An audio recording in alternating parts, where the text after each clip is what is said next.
Come into order on Tuesday, December 11th at 7:30 p.m. in the Aldermanic Chamber. City Clerk will offer the prayer, and Alderman Jan Schmidt will lead us in the pledge to the flag. Almighty God, we have the high honor and serious duty to manage the affairs of our beloved city.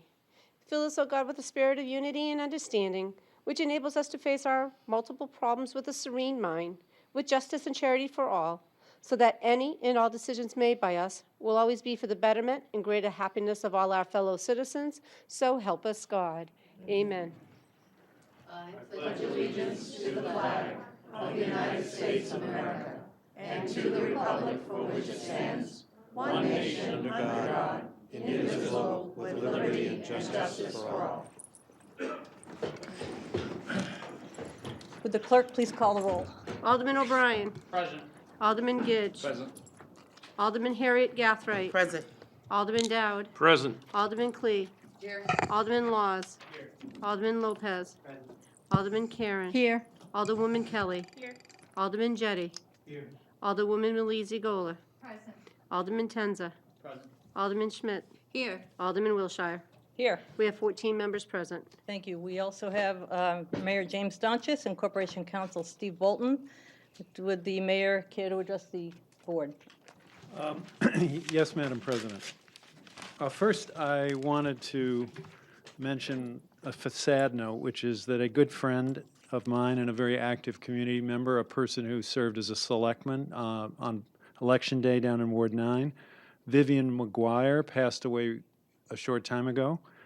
She was a person who was really full of life and loved Nashua, and she will, I know some of you know her, and she will definitely be missed. I also wanted to welcome all the people who are here. I see a number of people who are going to be sworn into our various boards and commissions. We really appreciate volunteers willing to serve. It's what really makes Nashua a strong, strong community. And I look forward to seeing you all begin or continue your service. And I see that there are some people who are going to be sworn in tonight to, the planning board, the TIF district, and a whole bunch of other things. So we all really appreciate your willingness to volunteer. Madam President, I did want to spend a little time discussing R-18-092, which is the amendment to the resolution which authorized the bond for the Performing Arts Center. To go back to the beginning, the Performing Arts Center is, of course, an economic development project. It will bring business, 70,000 plus people to downtown, help us build a stronger downtown tax base, help to attract new people downtown. And when we talk to our larger employers, they are always struggling to attract new, younger residents to Nashua, to try to get them to take BAE and Fidelity and the other employers, trying to get them to take the jobs that are available. And it is amenities like the Performing Arts Center, like rail, if we can persuade the legislature, or bring that about in some other way. It is these kind of initiatives that make Nashua a place where people want to live and want to stay, and where they can build strong lives and strong families. So I think this is a very important project. Now, in the months since we have kicked the project off, we acquired the building in May. We have taken a good plan and made it a better, stronger plan. Many people have worked on this. The people who are raising money, who've worked together to now, they're about to initiate the fundraising campaign. All of the people who have worked on the steering committee to interview the architects, the construction manager, the operator, everybody working together has really improved the plan in many respects. One important aspect is that we have increased the amount that we believe we can obtain from outside sources, from around $4 million to over $6 million. This will enable us potentially to reduce the commitment of Nashua taxpayers to the project, reduce the cost to Nashua taxpayers, and in a very significant way strengthens a good plan into a great plan. We've worked to interview and select a very creative architect by the name of Icon. People, and this was done in a series of, 10 open meetings by the Performing Arts Steering Committee, many of them devoted to the selection of architects and construction manager and the operator. We received many, many creative ideas, and I think at least some people who attended some of those meetings and saw the imagination, the creativity, and the potential that this Performing Arts Center actually offers were converted from skeptics to supporters of this project. Icon can do a great job and has suggested changes such as moving the Performing Arts Center to the first floor from the second, which will make it much more friendly to the type of performers we want to bring to that center. They've also suggested possibly reorienting the stage from the Main Street end to the western end and opening the main entrance on Main Street. All these things can be considered as we go forward, but these are very promising and exciting ideas that they have put forth regarding how the design can be used to just make a striking statement in our downtown. Now, we are asking for 2 changes to the bond issue. Number one, we have discovered that although we can obtain $6 million of outside funds, that we need a designed project in order to do so. Our consultant for fundraising, Betsy McNamara, has said that in order to get sizable contributions, you need to have a design project, or at least have design underway. And also, our new market tax credit consultant, Neil Cannon, says that in order to obtain the $4 million, which we think are available through the new market tax credit program, that we need to have a design project underway and ultimately completed before we close on any new market tax credit funds. So that is a necessary amendment. And the second thing we have suggested, or which the amendment would do, is provide us flexibility regarding how the money that we bring in from the outside can be used. But there is no suggestion that we no longer need to raise at least $4 million. As you can see, the $4 million is still clearly stated within the resolution. So we still need to bring in $4 million of outside funds. This just gives us more flexibility as to how to use those. For example, we may wish to use some of these funds to reduce the cost of the project, pay for the construction in part. So this would enable us to build a stronger project and provide a better product for the taxpayers and the citizens of Nashua. Now, some people have asked about new market tax credit funds. These are private funds. The new market tax credit program has been used successfully for public projects in Keene repeatedly, in Concord, in Manchester, in Portsmouth, and in fact, Nashua is really the only significant community of those larger cities that I've mentioned that has never used new market tax credits. And I just don't agree with the suggestion that somehow bringing in money in that fashion to help the taxpayers of Nashua that's not a good thing. We, like other communities in this state, should pursue this and use this program that is available to any distressed census district, which is what we have downtown, in the nation, to build a stronger downtown like other communities in New Hampshire and throughout the country have done. We're late to the party, not early. So keep that in mind, please, when you vote. Now, we've discussed the details of the new market tax credit program numerous times. We hired the new market tax credit consultant in May. That contract was approved, and that came to the Board of Aldermen. There have also been briefings in September on the 25th, in October on the 29th. There was going to be another personal presentation by Neil Cannon on November 8th. Unfortunately, as we all know, Brian passed away, and therefore that was delayed, but we've rescheduled that for December 20th. In addition to that, we had a public hearing on November 26th. Neil Cannon wrote a memo explaining the performing arts, explaining the new market tax credit program back in September. Tim Cummings, the Economic Development Director, has written another memo on the tax credit program. We have now done if you do a quick Google search, you'll find all kinds of information. We've now emailed some of that to you. You barely scratch the surface of Google, and you will find a lot of information about new market tax credit. So we've tried to make that all available. In addition to all these public meetings, as I said, there have been 10 meetings of the Performing Arts Center Steering Committee, all of which have been public, and members of the public have attended. So we really are at the point where we need to release the potential that we've developed, enable the people who are going to go out and get us private funds to do so.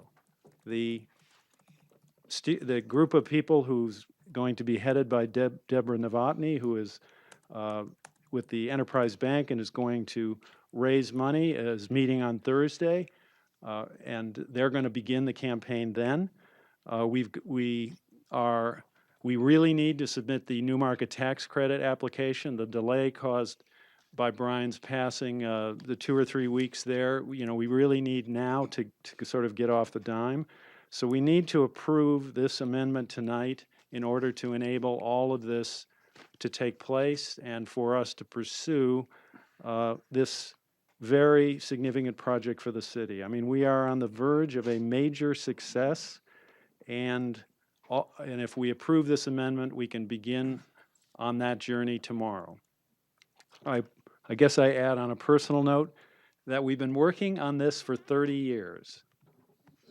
When I was mayor in the 80s, we had a group of people looking at how to bring a performing arts center to Nashua. Now, we weren't able to put it together at that time. There have been it's been in master plans in numerous, in 2000, and I think the master plan before that. It's been studied many times. We are finally on the verge, after decades of getting this off the ground and making a major change for the city of Nashua. And therefore, I would ask you to consider strongly endorsing this amendment and voting this through tonight so that we can be on our way. Finally, Madam Chair, I'm only going to briefly mention R18066, which we've discussed many times. I don't think this is a good idea because of the expenditure of taxpayer funds that it will require, but there may be another opportunity to discuss this later. Again, I'm just echoing what I've told the committee a couple of times, that I think the fairest thing to do here is to do nothing. In any event, Madam Chair, that is all I have. Responses to the remarks of the mayor. Alderman O'Brien. Thank you, Madam President.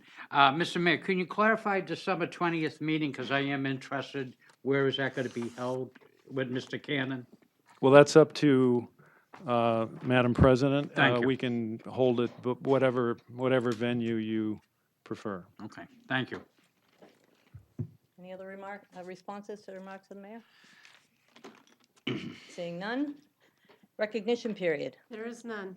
Reading minutes of the previous meetings and public hearing. There being no objection, I declare the minutes of the Board of Aldermen meetings of November 26, 2018, November 27th, 2018, and the public hearing conducted by the Committee on Infrastructure on November 28, 2018, accepted, placed on file, and the reading suspended.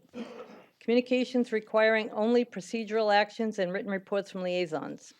Communication from Tim Cummings, Director of Economic Development, relative to communication notification of the PAC Steering Committee's recommendations.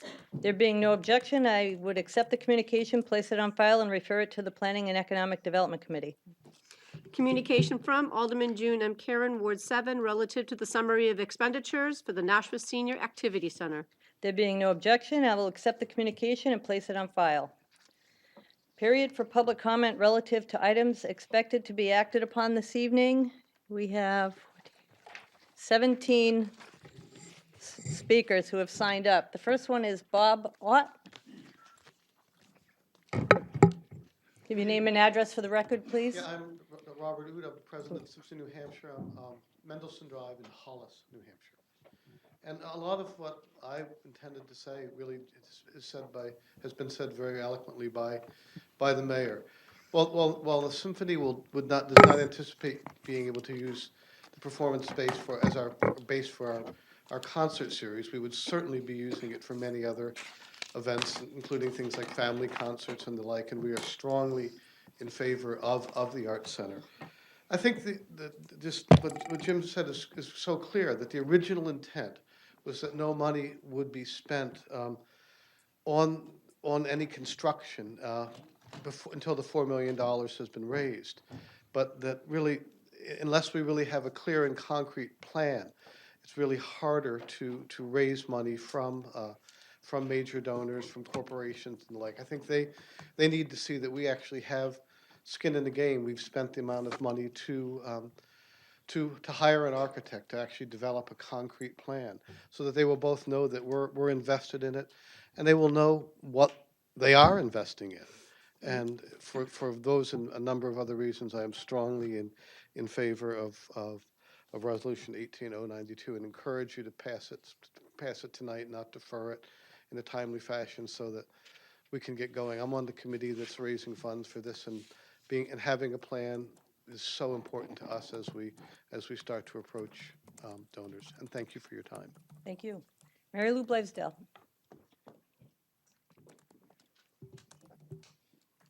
Good evening, Mary Lou Blaisdell, 32 Webster Street, Nashua. And I'm here also to encourage you to vote for the release of the funding for the Performing Arts Center. I do sit on the steering committee and on the capital campaign. And I just want to ensure the board and the public that we are committed to raising the $4 million. We do understand how important that is to this project and what the commitment is that we have all agreed to. We have a great committee formed. We're working very diligently. But on the guidance of the professionals who are working with us, we understand that we do need, as the mayor outlined, a lot of plans, architectural drawings to show to potential donors what the plan is, the schematic, the design is for this building, in order for them to make a sizable contribution to this. So on the guidance of the professionals that are working with us, we do see what we do need, and we need a foundation to build from. And we do need the funding to do that. So I thank you for considering this, and I hope you do vote in favor of it this evening. Rich Lannon. Good evening. I'm Rich Lannon. Home address is McGrath Road in Pelham. I am the new chair of the Performing Arts Center Steering Committee. And if I may, I don't know if you actually received it. It was dropped off earlier today, a letter that I'd like to read. It's relatively brief from Tracy Hall, Executive Director of the National Chamber of Commerce. So bear with me while I read this. Dear Alderman Wilshire and members of the board, on behalf of the board of directors and hundreds of members of the Greater Nashua Chamber of Commerce, I am writing to express our strong support for R 18092, amending R 18001, authorizing the mayor and city treasurer to issue bonds not to exceed the amount of $15,500,000 for the Performing Arts Center located at 201 Main Street. I regret that a previous commitment prevents me from joining you this evening, expressing our strong support in person. The Chamber was an enthusiastic supporter of the original bond resolution introduced last year. We were active in endorsing and promoting the passage of the non-binding ballot question last November, and we carried that support through to the passage of R 1801. However, at the time, we also had concerns about the impact of the wording around the $4 million endowment requirement on the ability to raise the money in the first place. In essence, the requirement handicapped the ability to raise funds by requiring that the funds be raised before any of the bond money could be spent for design, and design is essential for raising the funds. Few, if any, donors, regardless of how passionate they are about a project, will commit significant dollars towards a building project without being able to see what that project will look like. Amending the bond resolution to allow for funds to be used for the design phase removes that barrier and helps ensure the success of the project. The proposed language around the new market tax credits simply clarifies explicitly that those funds are in fact private dollars provided by companies investing in approved community development activities such as the proposed Performing Arts Center. I ask you to please vote in favor of R 18092 and thank you in advance for your support. Again, Tracy Hall, Executive Director of the Chamber. I had a lot to say, but again, I think the mayor has said pretty much everything I had to say. I just know how hard I've been involved, not for 30 years, but I've been involved in the last few years from the beginning of hiring the consultant to do this, and helping select him and all the way till now. And it's been a long, slow process. I like things to move quickly, but I understand in the municipal arena, it doesn't happen as quickly as the private sector. But I'll tell you, the last few months have been amazing with the progress. As been mentioned, there's been many meetings, great support, excellent attendance at every one of those meetings, and we push forward selecting, and I think before you tonight will be our request to approve both, all three, architect, construction manager, and operator. Oh, that was unanimous decisions of every member of the steering committee for all three. There was a lot of discussion, but it came down pretty quickly what we needed and what we want. And it's just been clear from the start, even though we just didn't realize it within the words of the ordinance, that we can't go out. If we came to you and you're, say, BAE or Fidelity or somebody, and we asked you to be a large donor for 6 or 7 figures, and they say, well, gee, like, can we see the plans? Can we see this? And we say, well, we don't really have them yet. You're not going to get any donors. The small donors possibly, but the mid to large range, you need very detailed plans, as has already been said a couple of times. And we've got an architect ready to go, and we think we could have at least conceptual plans within a couple of months that will help the finance or the capital campaign committee move forward quickly. And we're very optimistic to raise the funds that we need to raise. Thank you. Dave Grabowski. Good evening, Dave Grabowski, 42 Wood Street. I'm also a small business owner here in town and would like to speak in favor of this amendment as a necessary and important action that will allow the steering committee to fulfill their obligations in soliciting funds and also educating the public as to exactly what they can expect to see in terms of a completed design and what they'll be getting for their money. Anecdotally, we are in the home remodeling business, and I can assure you that there's no customer who's willing to make any investment without first seeing detailed designs and a comprehensive cost estimate as to what they can expect to receive. And no major donor, whether it's for a philanthropic donation or a marketing investment in the form of naming rights, would do the same for the Performing Arts Center. I think it's important that we allow the steering committee to do their due diligence and to be able to present the Performing Arts Center with confidence and to be able to build the confidence in the public and in the investors to know that their money is being well spent. Thank you. Judith Carlson. Hi, my name is Judith Carlson. I live at 15 Manchester Street and been a resident of Nashua since 1973. I apologize, I'm just getting over a very bad sinus infection. I hope I don't sound like I'm coming from the bottom of a tin can here. And I wrote down a few things that I would just like to say. Many of them were said by the mayor. I think another thing I would like to add is that the architect that we have recommended is willing and has a great deal of experience working on other projects and helping out in fundraising for projects. It's very common that the architect get involved in fundraising, and this firm has a lot of experience doing that and is willing to work with us once on board. I'd also like to just mention a few things, being an ex-journalist myself, is that as far as both the federal and state tax credit programs go, these programs are the power of public and private collaboration at work.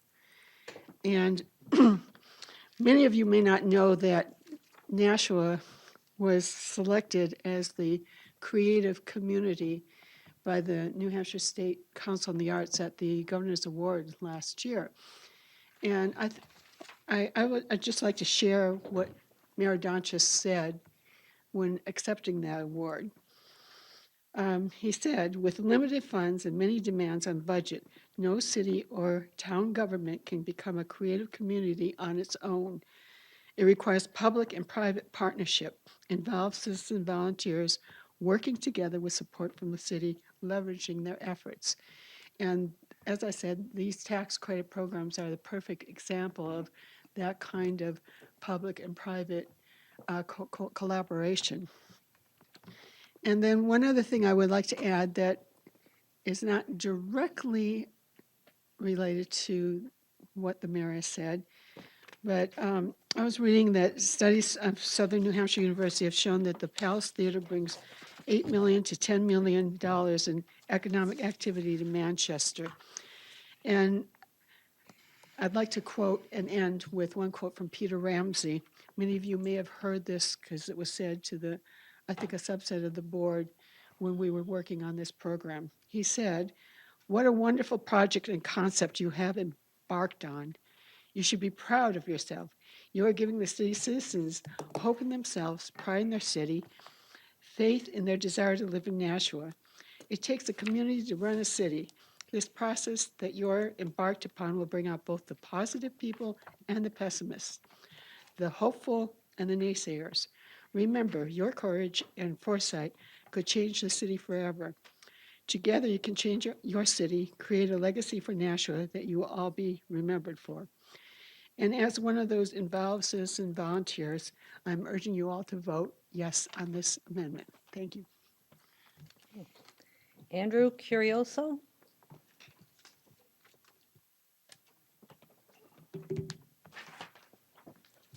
I'm Andrew Curioso, 24 White Oak Drive. I'm a property taxpayer, and my daughter's starting school in Nashua in a couple of years. And my company that I help co-found employs several people in Nashua. Like the mayor, I appreciate the need for a performing arts center to help create a vibrant downtown, and as well as for economic and cultural growth. I could speak from my personal experience that something like a performing arts center is definitely something people like me with young families look for when they're deciding on a place to move to and a place to live and stay. And I have no doubt that it will attract employees and families and taxpayers. And as a taxpayer, I feel very strongly about how my taxes are spent. It's my belief that approving spending for proper planning and preparation and architecture for the project early will help with raising the funds and making the project a success. And I believe that is a excellent use of my taxes. I want my daughter to grow up in a town, in a city with a vibrant downtown and with the arts. And I strongly urge you to pass the resolution. Thank you. Bernadette Halloran?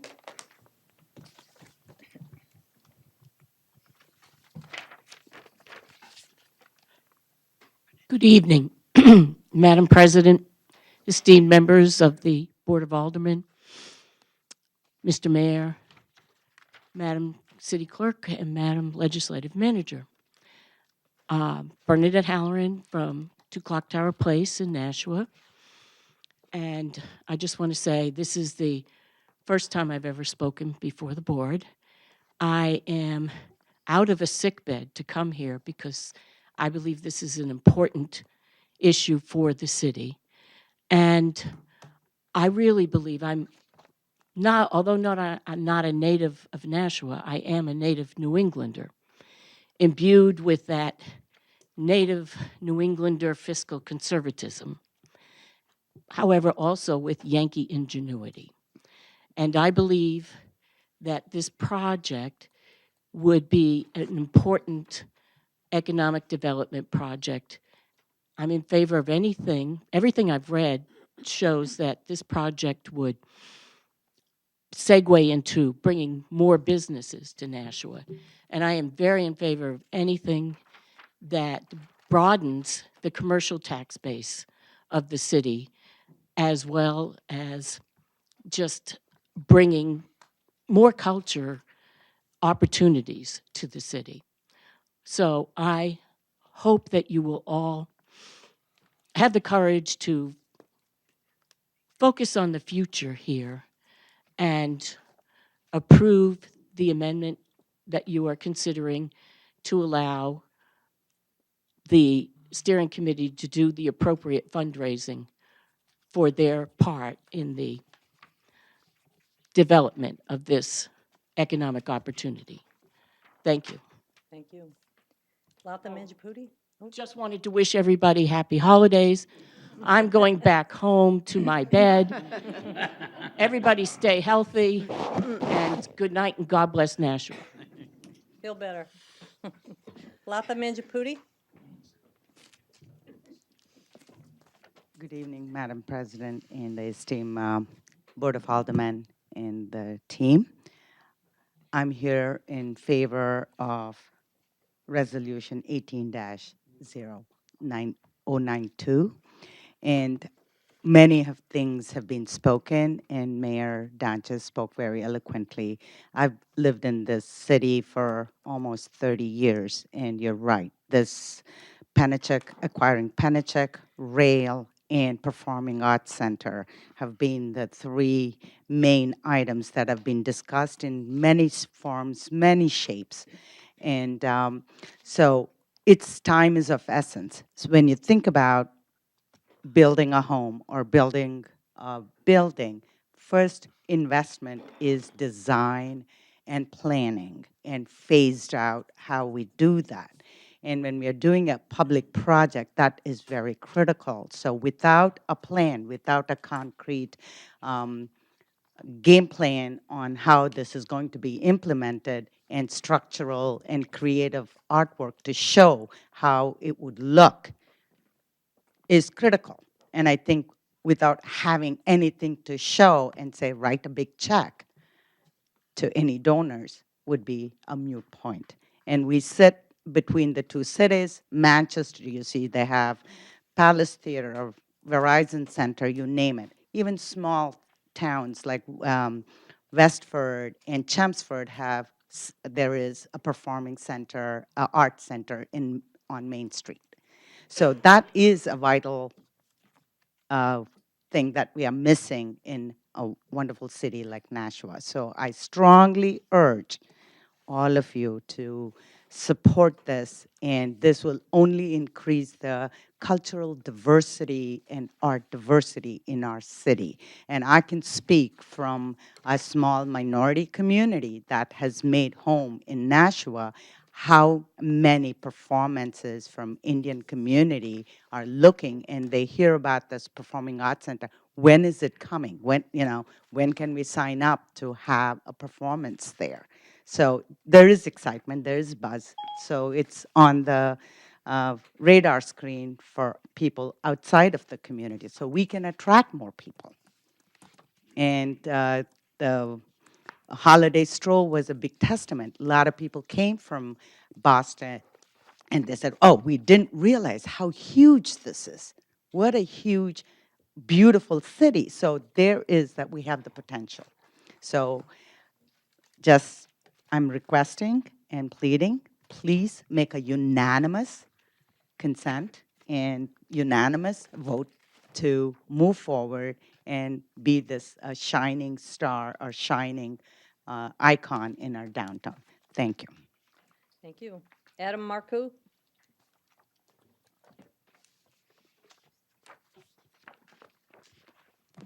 Adam Marcoux, 4 Jalori Lane. I'm president of the Nashua Teachers Union, and I am not here to talk about the Art Center. Sorry. I'm here for other things, and it's nice not to be the most controversial item on an agenda for once in my life. We bring forward tonight the contract between the Nashua Teachers Union Secretary's contract and the Board of Education. We spent almost a year negotiating this contract. In any negotiation, no one's equally happy, but I think we found a compromise that we all could live with, that's fair for my 73 secretaries that as the budgets change in the city and things have left the district, that rolls downhill to them. One of the biggest things they deal with now is answering the doorbell. And most people think answering the doorbell at a school is, hey, welcome to our school. In the days that we live in today, it's a lot different. And at times there's a weight on these people's shoulders when they answer that door and they don't know who that person is. And this goes to recognize their hard work and dedication to our city. I'd like to thank Alderman Down and the Budget Review Committee for sending it through. And I look forward to hopeful final passage this evening and a new 4-year contract for our secretaries. Thank you. Thank you. Jim Tolner? Good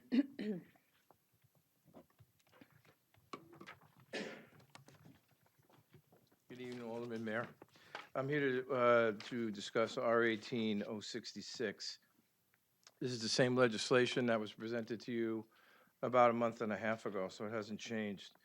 This is the fair and correct thing to do for our city employees, those employees whose sick time arrangement or time policy was changed after they've been hired. In the legislation is a choice. It's a choice whether they can cash out the amount of hours that they originally had when they were hired or utilize the sick time. So we left that in there to give them a choice, and that came out of the work that the Personnel Administrative Affairs Committee worked on. The total cost of this legislation is somewhere around $170,000. Please keep in mind this deals with 11 city employees, and those 11 city employees will probably retire sometime anywhere from a year to 12 years from now. The issue of retirees, people have already retired, shouldn't be a concern with regard to this legislation. You pass this legislation, and it'll alleviate the risks, that the future risk or litigation that the city might incur. Again, this is about the fair and correct thing to do for our city employees. I want to thank the mayor for his conversation and patient dialogue throughout this process. I want to thank the Personnel Administrative Affairs Committee for voting for this unanimously, I think twice, as recently as last week. And I also want to thank the Administrative Affairs Committee, which is made up of citizens who also voted unanimously in favor of this. Thanks very much. Mike Buckley?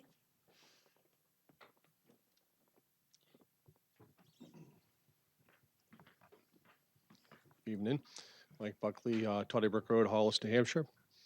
I wanted to speak about the Performing Arts Center, the resolution to amend, and I wanted to speak in favor of it, but I guess, you know, there wasn't a lot of discussion about, you know, why people would be opposed or for it, and as I understand it, it's a little bit of a catch-22 as far as wanting to raise the $4 million before we spend any money, but in order to do that, I think it was explained that we obviously need a plan so that we can present it to people and have a viable concept that people can really say, wow, that's a great plan. I want to get behind that. And I think that several people touched on that. I had a long discussion with Rich this afternoon, so I would fully understand it. I think I have my head around it pretty good. You know, as the mayor discussed earlier about when he was mayor in the 80s, you know, I've also been downtown for quite a long time, and I was on that 2000 planning master plan committee, and that was 18 years ago.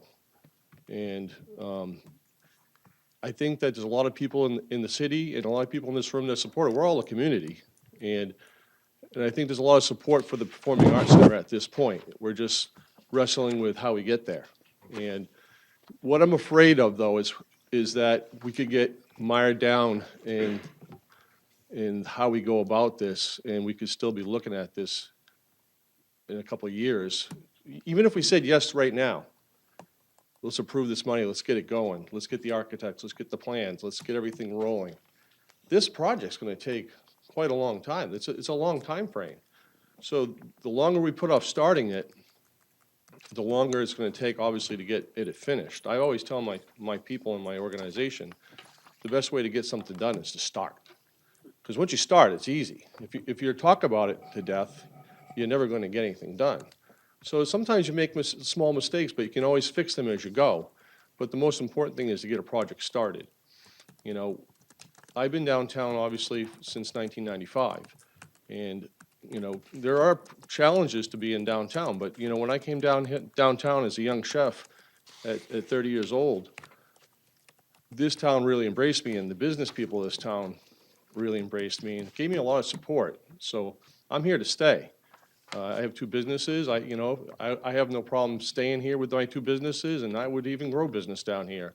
But I think it's important that we send a message to other people that this is a great place to do business.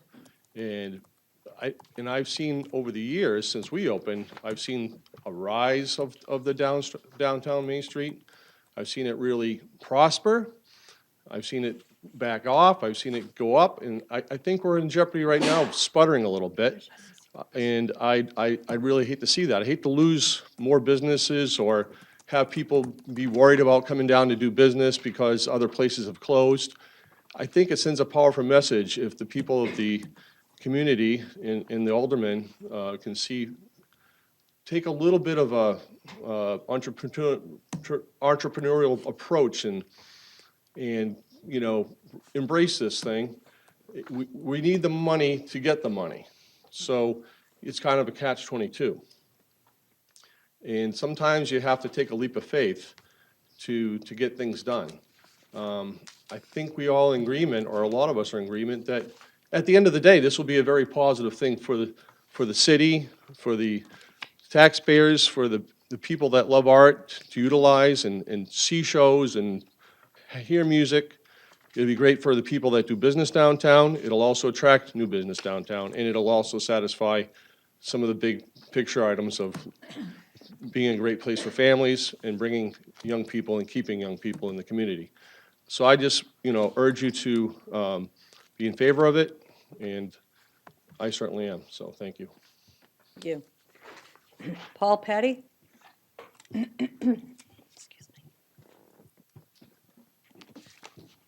Good evening. Paul Patty, 3 Monica Drive. Also submitted this as an email, and I'll just call the high points out here. I'm a proponent of the Performing Arts Center investment, that is investment in the community and what will be the future of Nashua. Supporting the economic development of downtown and our city. I support updating the bond item to release funds for the architectural design because prospective donors, as many people have mentioned, and especially Mayor Donchis with your comments, because the prospective donors need to see what they will be investing in. Having architectural renderings will help Nashua apply for the new market tax credits and help the city reach the $4 million goal sooner. The bond item will also increase the likelihood of corporate sponsorships and overall help the fundraising effort.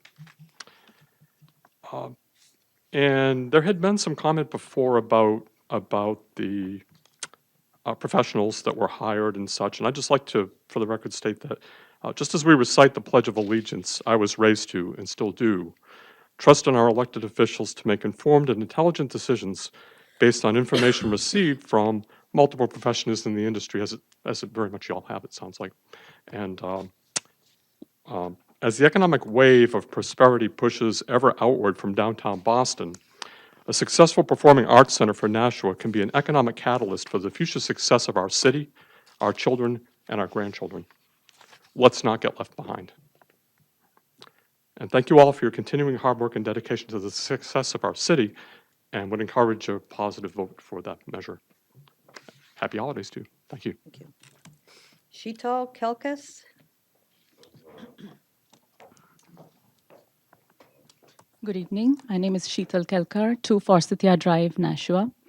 I've been a resident of Nashua for last 14 years, and I have seen it, well, in the US 16 years and in Nashua 14 years, and I've seen it grow. I've seen the city advance, get better in terms of infrastructure, in terms of diversity, and there's so much that Nashua offers, and I really enjoy living here. I am in favor of the performing Center for Performing Arts, because I think in the priority list, we always put arts at the bottom. It's almost optional, but I feel that arts, I even have a profession in arts. I'm an actress. I'm a former pageant winner and I'm an actress now, although I was trained in human resources. So that's my educational qualification. So I understand these monetary things and tax related things. But I'm a supporter of arts, and I highly recommend, and I would urge you all to vote for the center tonight, because I feel that in the times that we see so much depression going around and so much drug addiction problems and everything, arts heal. Arts just heal the soul. Thank you. Thank you. Ben Clemens.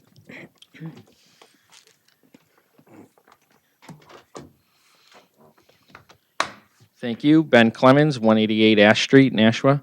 I'm coming before you to speak in favor of the amendment for the Performing Arts Center. I don't think there's a person in this room that's never hatched a plan that had to change it, or haven't had to change it. And that's where you're all at right now. So, you know, everybody, you know, you can move forward with the best of intentions sometimes, but on occasion you have to relook at things and say, maybe we didn't do this exactly the way we should have. And I think that's where the city is at right now, realizing that, you know, there has to be some investment up front in order to get big investors to come on board for this project. That might have not been something that we had thought of previously or when we put this to the ballot. But I think it's important that we recognize that plans change sometimes, or things come up that are unforeseen. And we've gotten this far into the project. To abandon it, I think, would be to go against the wishes of the voters who voted and took their time to vote yes on that ballot question. So I would encourage all of you to support these changes. Thank you. Thank you. Mike Watt.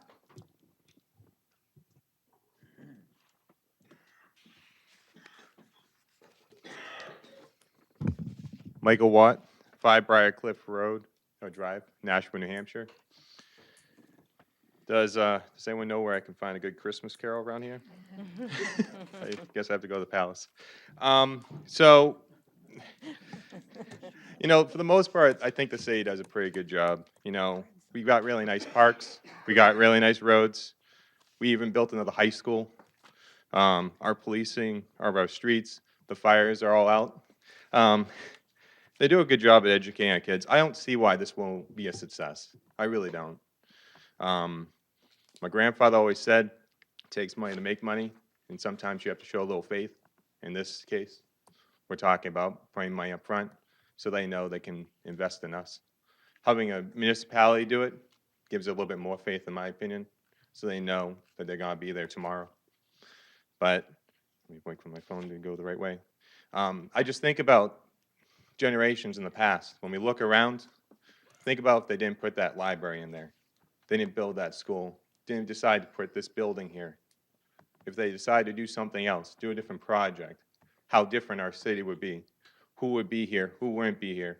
We were talking about kids, people wanting their kids to grow up here, and what kind of investment you would have in your community. We need to invest in our community, and I think that's what the voters said when they voted for this. They took a leap of faith. They looked at the price tag and said, you know what? Look at what we've done. Every, was it Saturday? What day is the holiday stroll? But, you know, you see how many people come here, how many people come from different communities. We bring people together. Hey, there's, what, 20, 30,000 people that showed up last time? 25? 45? All right, whatever. That's a lot of people, okay? but still, I think about what's going to happen on those nights when we have a show. I talk about the, you know, having an actual show and people coming out and walking out on Main Street. Think about the businesses that benefit that day. I've seen what happens when we have even the flea markets and all the different activities on Sunday and all the businesses that do well. I would like to see businesses open on Sundays again, for the most part. I see some of them, but I would like to see all of them. But at the end of the day, I know I have to be brief, but it's just, I think you guys do a pretty good job, and we need to invest and do this. We're already here. You guys looked at it for over a year at this point. You guys have looked at all the different options. The voters have said yes. Let's do it, guys. Thank you. Thank you. Lisa Bissonette? 15. Hi, Lisa Bissonette from Amherst, New Hampshire. I work downtown in Nashua at a large real estate development company. I am also the president of the board of directors of City Arts Nashua, which is a nonprofit arts service organization here in Nashua. I want to echo Judy Carlson's remarks in particular about the Creative Community Award that Nashua received last year. Nashua is actually the only city in New Hampshire to ever win that award twice. We have a significant and vibrant arts community, lots of supporters, and it's a very collaborative environment. There's no question that that community and the wider community of Nashua support the Performing Arts Center and want to see it happen sooner than later. From a business perspective, no growth comes without investment. I think that's well understood by everyone here tonight, and we're hearing a real willingness to make that investment in Nashua, which we all believe in so much. I will also say that as an investor in real estate, it's completely true that no one makes a significant commitment of funds without a concrete design and plan. You want to know what you're spending your money on, and you want to have the sense that what you invest in will be completed successfully. I think the steering committee for the Performing Arts Center has shepherded these early stages so well, obviously asked a lot of questions, hired the best consultants in their fields to make the best possible recommendation for Nashua. And so I agree with Mr. Buckley. It's time to proceed. Let's get it done. Thank you. Thank you. Fred T-Boom? Yes. I must be the last. I'm not the last. Fred T-Boom, 24 Cheyenne Drive, Nashua, New Hampshire. Love these the hats. I'm waiting for kids to wear a hat. Let me say some things about the amendment that haven't been talked about. The amendment says that the $4 million of charitable donation tax credits do not have to be solely spent on operations. You could spend it on construction. Now, the sole operator to bid, Spectacle Management, requires no subsidy. Let me repeat, no subsidy if the theater has 700 seats, which is what they call a sweet spot for Nashua. So you don't need the $4 million to subsidize operation. You give them $1, they give you $1 to rent the facility, and they'll operate it the rest of the year and ask for no additional money. That's their proposal. Now, the recommended bidder by the PAC Steering Committee is Icon Architecture. Icon Architecture, and it's one of them, Marvel, but Icon Architecture was selected by the committee. They did an absolutely outstanding job making the presentations, almost like a preliminary design review. Such detail, just blew everybody else away, which is why they got selected. They recommend a 700-seat theater, just like the operator. But that requires building it from the ground floor up, which I've always maintained makes sense. Don't put it on the second floor. Think of the egress problems. Think about people that have died, have crashed to the floor. You got 1,000 people standing on the second floor, waving their hands, stomping. That's a serious structures problem. Now, they don't design it that way. They design from the ground up. However, the 700-seat theater, even if gone from the ground up, is going to be more expensive than a 550-seat theater. I have no doubt about that. Now, the cost estimator, the sole contracted cost estimator for this job was Fantasy Consultant. They were hired by Bruno Cott, who partnered with Duncan Webb to do the original study. Fantasy Consultant estimated the 550-seat theater to cost $16.4 million. There's only one other legitimate estimate, sort of. McCarthy and some others went to Harvey Construction, well established, doing a lot of school work, and asked them to take a look at the $16.4 million bid and look at the comparison between the New Hampshire market and the Boston market. And Harvey reduced that $16.4 million to $15 million construction cost. Now, Tim Cummins kept saying $11.5 million. I've asked him over and over again to produce the details. He waves his hands, he talks about all these people that come around that he dealt with, but he has never produced details behind his $11.5 million. The cost is $15 or $16.5 million, which is $5 million above what you got funded in the current bond resolution. So you're going to need every penny of this $4 million to $6.5 million that Mayor Donchis expects to receive through charitable contributions, through tax credits. You're going to need every penny for construction. And that's what's good about this amendment.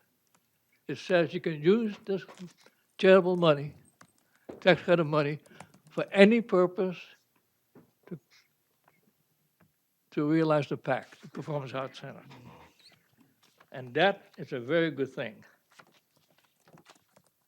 I think with this approach, now well thought through, having an advanced design, spending the money on the design so you convince people that they should donate. I know, I built a memorial. First thing we did when we build a memorial is build a maquette to show people what they would contribute to before we build it. Only makes sense. For both these reasons, and because I now have become a supporter instead of a critic, which I think icon architecture is showing us what I've been maintaining since last year, and others have maintained. And I fully support R19-092. I would ask that one of the aldermen asked Attorney Bolton the following. This is a change to what people voted on. In the voting resolution, the word shall was used. Shall support. Shall the alderman pass a bond resolution, and it showed everything in 1801. So one of you need to ask the attorney whether that resolution was permissive as opposed to declaratory. If Attorney Bolton wants to address it now. Bolton? It was very clear that it was a non-binding advisory referendum. So it did not itself have the force of law. So the Board of Aldermen is still free to adopt anything it otherwise is permitted by law to adopt. Okay, thank you. I'm fully in support. Thank you. Jim Lespazio?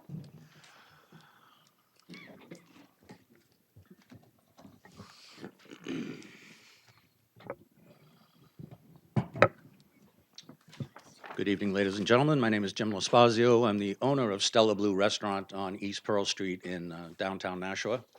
I'm going to step away from the germ-infested microphone at this point.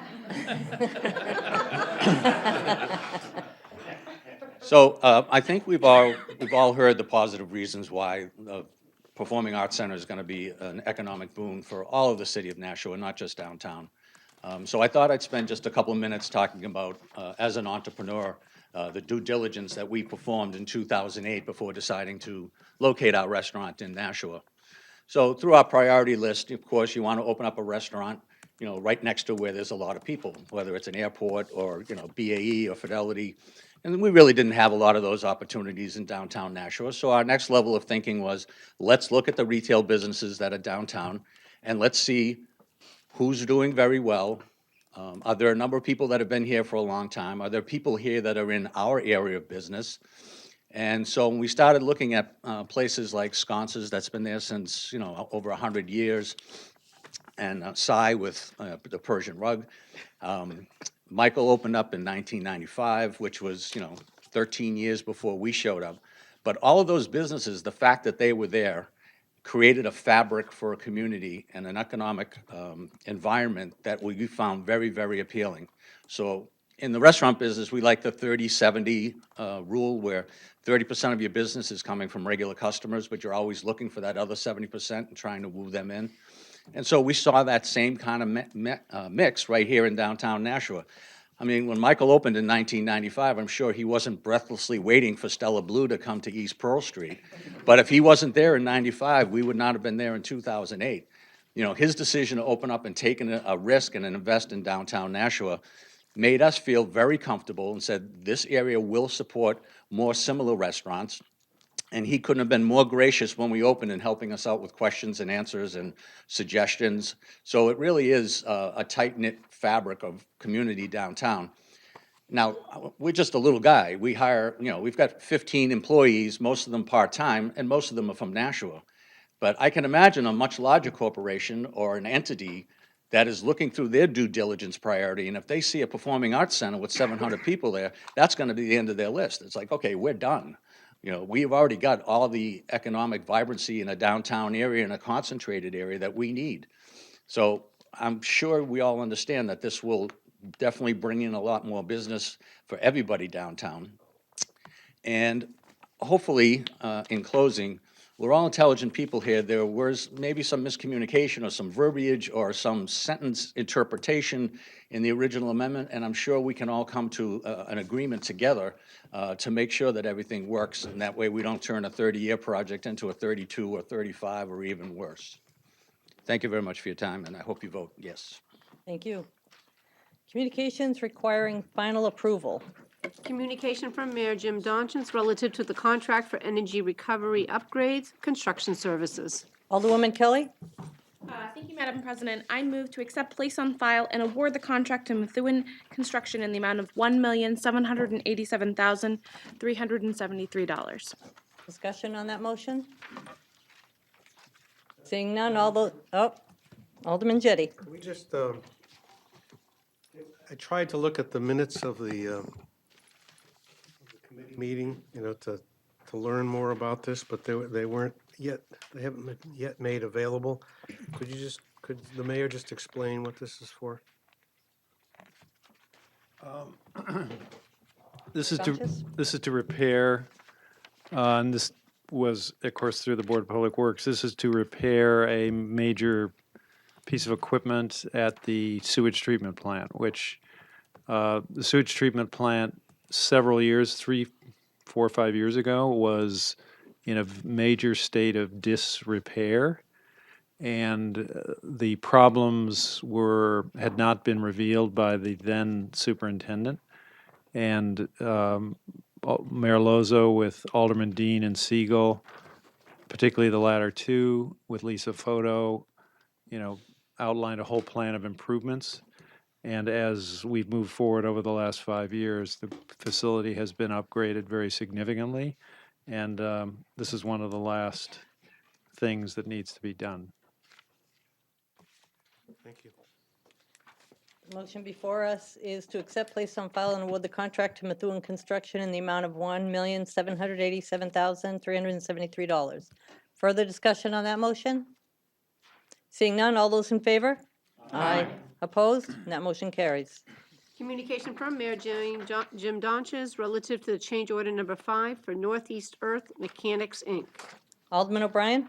Thank you, Madam President. I would like to make a motion to accept, place on file and approve change order number 5 to the contract with Northeast Earth Mechanics Incorporated in the amount of $83,392. For the motion, is there discussion on that motion? Seeing none, all those in favor say aye. Aye. Opposed? That motion carries. Communication from Mayor Jim Donson relative to change order number 2 for the 2018 sewer replacement, Harvard Street. Alderman Jettie. I move we accept, place on file, and approve change order number 2 to the contract with Northeast Earth Mechanics, Inc. in the amount of $440,037. Discussion on that motion? Seeing none, all those in favor say aye. Aye. Opposed? That motion carries. Petitions. There are none. Nominations, appointments, and elections. There are none. Reports of committees. Budget Review Committee. There being no objection, I will declare the report of the November 26, 2018 Budget Review Committee accepted and placed on file. There being no objection, I would declare the report of the December 6, 2018 Budget Review Committee accepted and placed on file. There being no objection, I would declare the report of the December 5th, 2018 Finance Committee accepted and placed on file. There being no objection, I would declare the report of the November 28, 2018 Committee on Infrastructure accepted and placed on file. There being no objection, none yet, okay. I declare the report of the December 3rd, 2018 Personnel Administrative Affairs Committee accepted and placed on file. There being no objection, I would declare the report of December 4th, 2018 Joint PEDC Committee on Infrastructure accepted and placed on file. There being no objection, I would declare the report of the December 4th, 2018 Planning and Economic Development Committee accepted and placed on file. Confirmation of mayor's appointments. Airport Authority. There being no objection, I declare Brian H. Law, 78 Concord Street, Nashua, duly appointed to the Airport Authority for a term to expire August 31st, 2023. Is Brian in the audience tonight? He'll be sworn in at a later date. Cultural Connections Committee. There being no objection, I would declare Sylvia Gale, 4 Clergy Circle, Nashua, duly appointed to the Cultural Connection Committee for a term to expire February 28th, 2021. Is Sylvia in the audience tonight? She'll be sworn in at a later date. Downtown Improvement Committee. There being no objection, I declare Steve Sack, 74 Musket Drive, Nashua, and Dave Grabowski, 172 Main Street, Nashua, duly appointed to the Downtown Improvement Committee for terms to expire September 13th, 2019, and December 1st, 2021, respectively. Is Mr. Steve and David? I know David's here. Would you come forward and take the oath of office, please?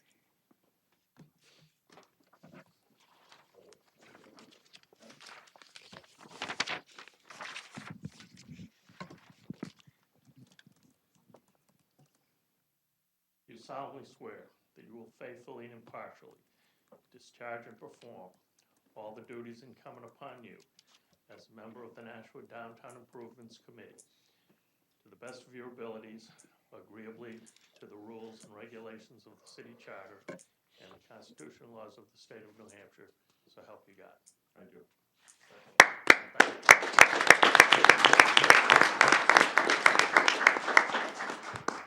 Energy and Environment Committee. There being no objection, I declare James E. Pyle, 14 Elliston Circle, Nashua, duly appointed to the Energy and Environment Committee for a term to expire October 31st, 2021. Is James in the audience this evening? Come forward for the oath of office, please.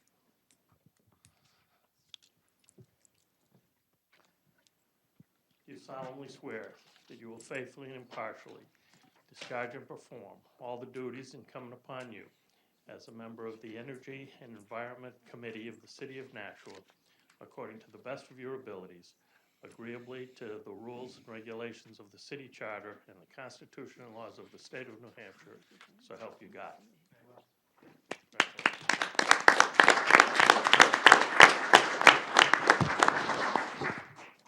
Mines Falls Park Advisory Committee. There being no objection, I declare Greg Andruskevich, 3 Caraway Lane, Nashua, duly appointed to the Mine Falls Park Advisory Committee for a term to expire June 30th, 2020. Is Greg here in the audience?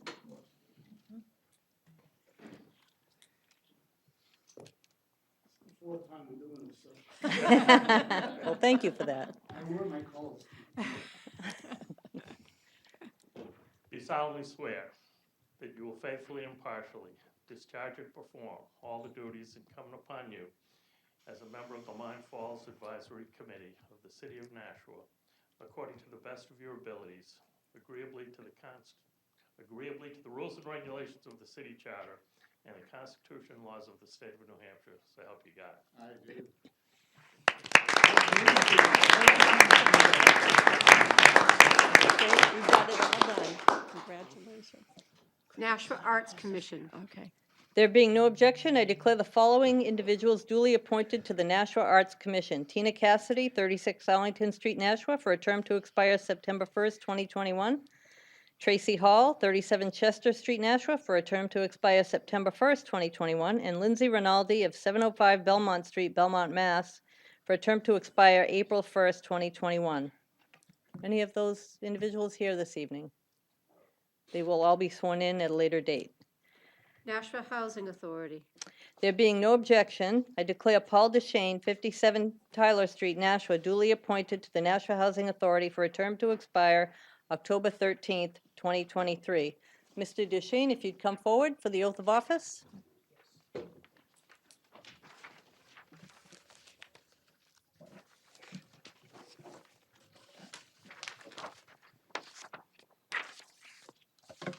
You solemnly swear that you will faithfully and impartially discharge and perform all the duties incumbent upon you as a member of the Board of Directors of the Nashua Housing Authority, according to the best of your ability, agreeably to the rules and regulations of the city charter and the Constitution and laws of the state of New Hampshire, so help you God.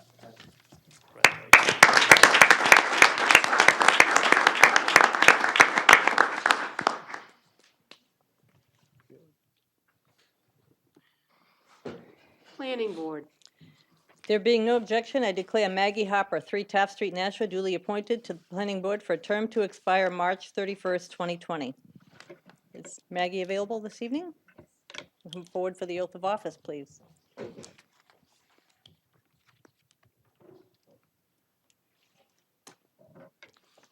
You solemnly swear that you will faithfully and impartially discharge and perform all the duties incumbent upon you as a member of the Nashua Planning Board, according to the best of your abilities, agreeably to the rules and regulations of the city charter and the Constitution and laws of the state of New Hampshire, so help you God. I do.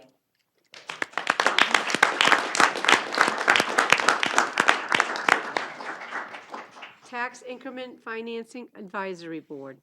There being no objection, I declare Michael Serrato, 4 Water Street, Nashua, Chris Lewis of 670 North Commercial Street, Manchester, and Tia Phillips of 2 Clock Tower Place, Nashua, duly appointed to the Tax Increment Financing Advisory Board for terms to expire September 30th, 2019.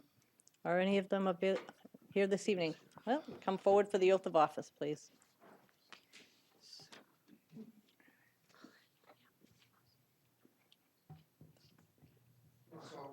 Yep. This is drawn out enough. Do you solemnly swear, each of you, that you will faithfully and impartially discharge and perform all the duties incumbent upon you as a member of the Tax Increment Advisory Financing Board of the City of Nashua, according to the best of your abilities and agreeably to the rules and regulations of the city charter and the Constitution and laws of the state of New Hampshire, so help you God.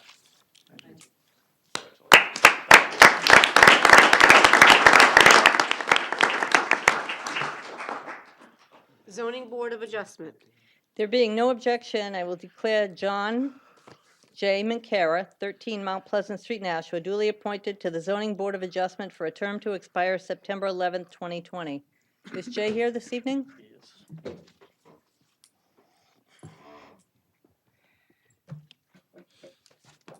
Do you need water or? Raise your right hand, please. Do you solemnly swear that you will faithfully and impartially discharge and perform all the duties incumbent upon you as a member of the Zoning Board of Adjustment of the City of Nashua, according to the best of your abilities, agreeably to the rules and regulations of the city charter and the Constitution and laws of the state of New Hampshire, so help you God.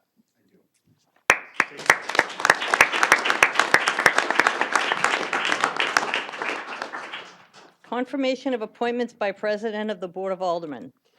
Citizens Advisory Commission for Community Grants. There being no objection, I declare Elizabeth G. Hood, 12 Oldfield Road, Nashua, duly appointed to the Citizens Advisory Commission for Community Grants for a term to expire October 1st, 2021. Betsy, come forward, please.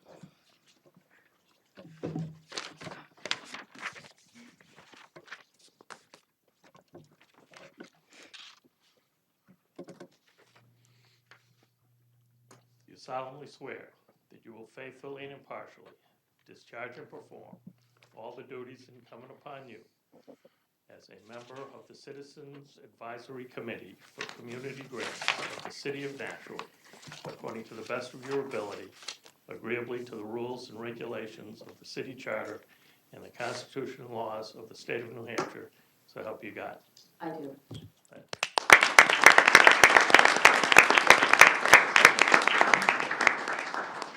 Unfinished business resolutions. Third reading of Resolution 18-066, relative to addressing possible inequities in sick leave policy for certain unaffiliated employees.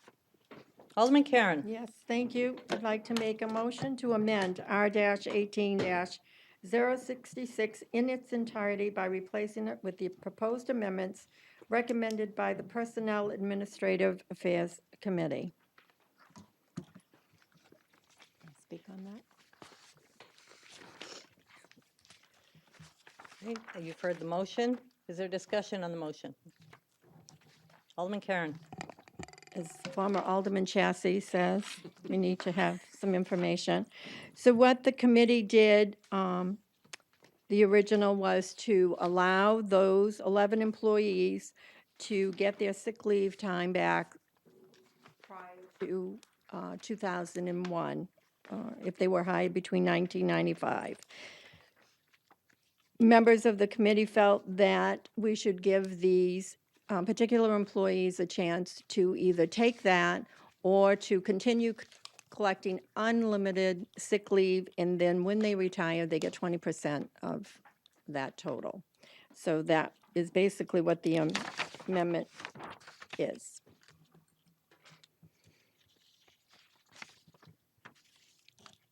Discussion on that motion? Alderman Jettie. So this is pretty complicated. And, you know, I went to the committee meeting to try to learn what this was all about. And I've spent a lot of time researching it and trying to learn exactly what this is. So forgive to those who already know, forgive me, but so back in 2001, the city, prior to 2001, the city had a policy for their unaffiliated employees, people who are not represented by unions, where they could accumulate sick leave at the rate of 13 days per year, up to a total of 90 days or 720 hours. And when they retired, if they had not used whatever unused sick time there was, they could cash that out as part of their retirement package at 100% of that unused sick leave time.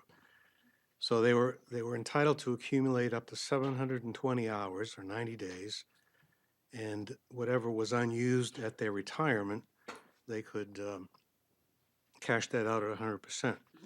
In 2001, the city, the Board of Aldermen, decided that the city could no longer afford that benefit, and so they changed it. And they said from then on, instead of accumulating sick leave up to a total of 720, and being able to cash it out at 100%.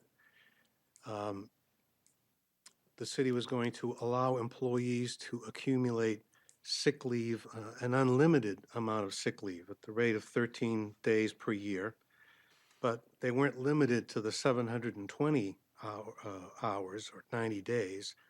It was unlimited. But when they retired, they wouldn't get 100% of their unused time. They would only get 20% of their unused time.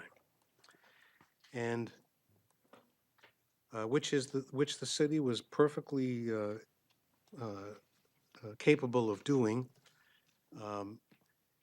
And the employees at that time could have,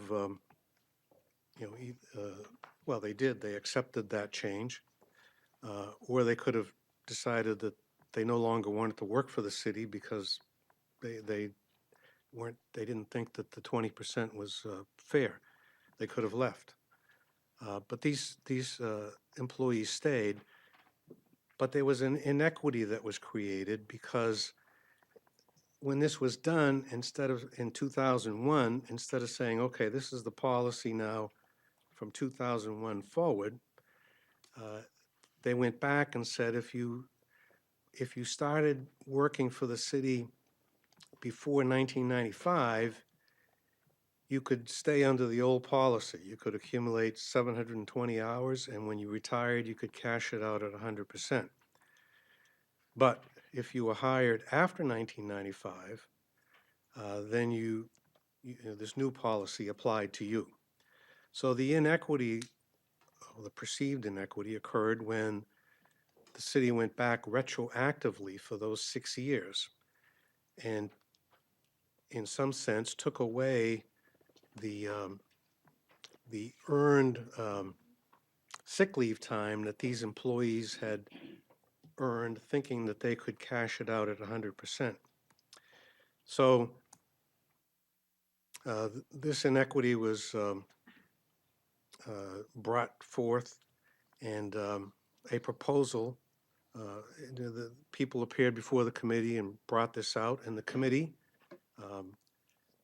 came up with a solution, and which was the original resolution that was sponsored by you, Madam Chairman, and the chairman of the committee, June Karen, which said that, okay, for those employees who were hired prior to 2001,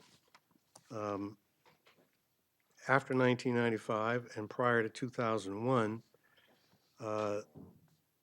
they could keep their, whatever sick leave they had earned, they could keep that, and when they retired, they could get 100% of that.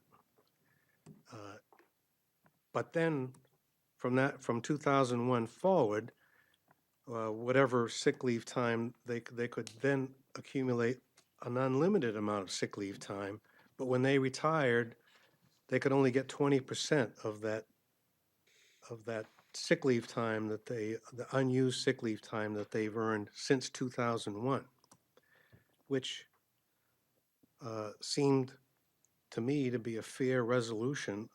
It cures the inequity.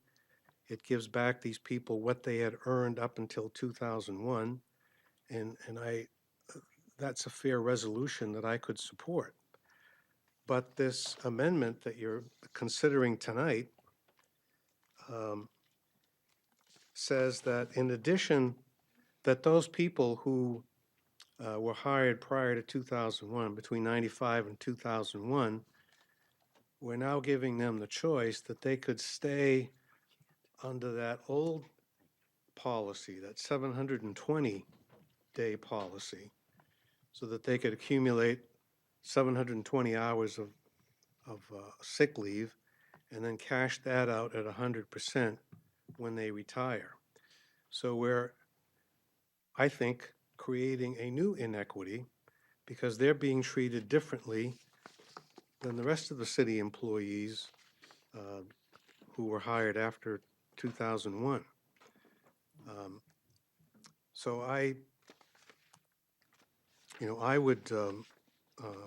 I'm going to vote against this amendment, But, and if that succeeds in the original resolution, then when we consider the original resolution, I would vote for that because I think that's a fair resolution of this inequity that occurred 17 years ago. Alderman Clee. Yeah, thank you, Alderman Jettie, for the lengthy explanation, and I don't mean that in a negative way. I mean, it was very detailed, and thank you. I am a sponsor of the original bill, and when the amendment came out, I was very much against it, mostly because I felt that the first one did exactly what it wanted to do. I don't know if I necessarily agree with you that it now creates another inequity, because these people were hired in 1995 under certain terms. They felt that they would get the 720 at 100%. And I look at it as that it's $170,000. I received a lot of phone calls and emails and so on telling me, don't vote for it. My plan was to vote for the original bill. I'm having a difficult time with this new portion of the bill. But I also learned in going through the performing arts that sometimes we make a mistake, and sometimes we have to fix our mistakes. And if this is going to fix that mistake, I think we should own it, and I think we should step up and do it. So I think I probably will be voting for either amendment, whichever way it goes through. Alderman O'Brien. Thank you, Madam President. First, I would like to say that I really, truly appreciate the work the committee did, the chair and vice chair, but I'm having some trouble with this, and part of it is my experience being up at the state legislature. Part of the problem with the pension plan up there was 400 state legislators. They came in and adjusted and changed it and everything else, and now to the tune of $2 million that the city of Nashua has to pay annually to make up on the budget.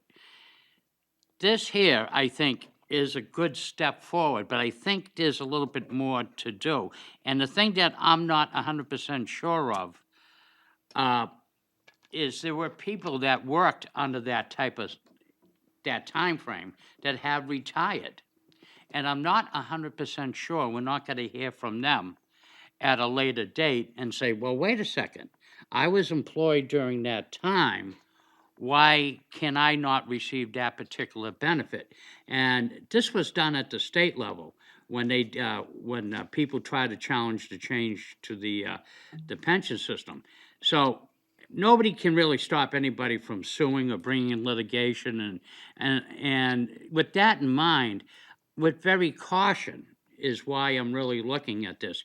I wouldn't mind if it got taken back to the committee and maybe a little bit more polish and to get some of the things. I think in Nexus, it has a lot to do. I know some of the things was brought up, like the inequities with the fire department, but the fire department's a different animal. Those people work shift. And the compression between the captain on the fire department and the deputy chief was getting closer and closer and closer to the point that nobody would want to become a deputy chief, which means the city of Nashua would have had to go out and hire non-residents, outside sourcing, to take the deputy chiefs and the chiefs' positions, because the common sense would be to stay there. I understand that is happening in other divisions too. But I'm not going to vote for it, but I do want to say that I do appreciate the work that the chair has done and the vice chair has done on this. It's just the pending litigation that I anticipate or could happen, I'm not comfortable with in supporting this. Thank you, Madam President. Alderman Lopez and then Alderman Karen. There's a systemic difference between the unaffiliated employees in the fire department as well. They have someone to negotiate for them, whereas apparently we have to do it here. The original amendment basically just closes the perceived inequity by saying, okay, well, you have this benefits that you had before. The amendment allows them to decide not to accept that and continue with what they're doing, and was brought up because some of the employees don't want to go back to the 100% of 720 because they've accumulated large amounts of sick leave, which could be used as part-time disability or long-term disability. So if they opt out of it, then they're only going to get 20% of their unlimited instead of 100% of their 720. That means we're not necessarily going to have to pay them out. If they choose to opt out, we don't have to give them the one-size-fits-all option that we decided not to do back in 2000, whatever. So the reason we added the Second Amendment was to allow that choice so that employees who it didn't work for could say, no, okay, don't change it back. There was no iniquity. I'm fine over here. Or people who felt like, no, I signed on and I got hired at this certain rate. I've been loyal. I wasn't fully aware that my benefits had been changed from literally under my feet. And I feel like this is a better solution for me. It's recognizing that those people were entitled to what they signed on for. So I think the amendment gives us the flexibility to let the person make a decision based on their own situation in a way that may even turn out to be more cost effective. Alderman Karen. I don't know where to begin. Could we ask Corporation Counsel concerning those employees that have retired that were part of that, unfortunately, were not grandfathered at that time, if they could come back, and obviously anybody can sue, but. Attorney Bolton. Well, that was where I was going to start. I mean, many suits are not successful. Some are not even apparently meritorious on the surface. My sense is that when people were actually burdened by the change was when they retired. So their right to sue, if they have a right to sue, would have accumulated as of the date of retirement and extend for 3 years. I think we're talking about another 2 or 3 people, perhaps. On the other hand, what they might be owed would be reasonably significant, the difference between 20% and 100% of whatever number of accumulated sick time they had. If you're doing it for 11, I don't know if doing it for 13 or 14 would make a huge difference to you, but I think that's the nature of the exposure. Thank you. So I understand what Alderman Jettie was talking about. People could leave if they didn't like the change in benefits. But the problem was when that first came about, they were going to include everybody. And that included people who had been working there not just 5 years, but 10 years, 15, 20. And for me, it was almost 40 years. And we fought that. We fought that with HR. We felt that that was not right because these employees were hired with these certain benefits. Yes, benefits can change. Usually they're changed at a date certain. It doesn't grab everybody that's already hired in on work time. And we got that from the Personnel Advisory Board, which is an independent group. Someone from the Police Commission made a presentation and they asked them about this, and they felt that this was not fair to those employees. And it's maybe at the time with those people who have retired, maybe it was 20 people, I don't know, but it's only about 11. So we talked about that, and we felt that we were trying to do the right thing. Yes, we tried to do a compromise. The president of the board and myself sat down and we tried to figure out how we could do this to make it right, the best way we could. So when we got that information, the committee felt that, okay, let's go back and give them all of this and go from there. And then the amendment was added to give those employees a chance to say yes or no, because there are some employees that probably have about 2,000 hours. Well, if they revert back to the 700, no more than 720, they're going to lose all of that. They have to start at 720. They can't get any more than that. And I'm sorry, but there isn't employee in another department that was given this benefit back 5 months ago. So we give it to one and don't give it to the rest. And that $180,000 is over a 20-year period. It's not like we're giving that to them today.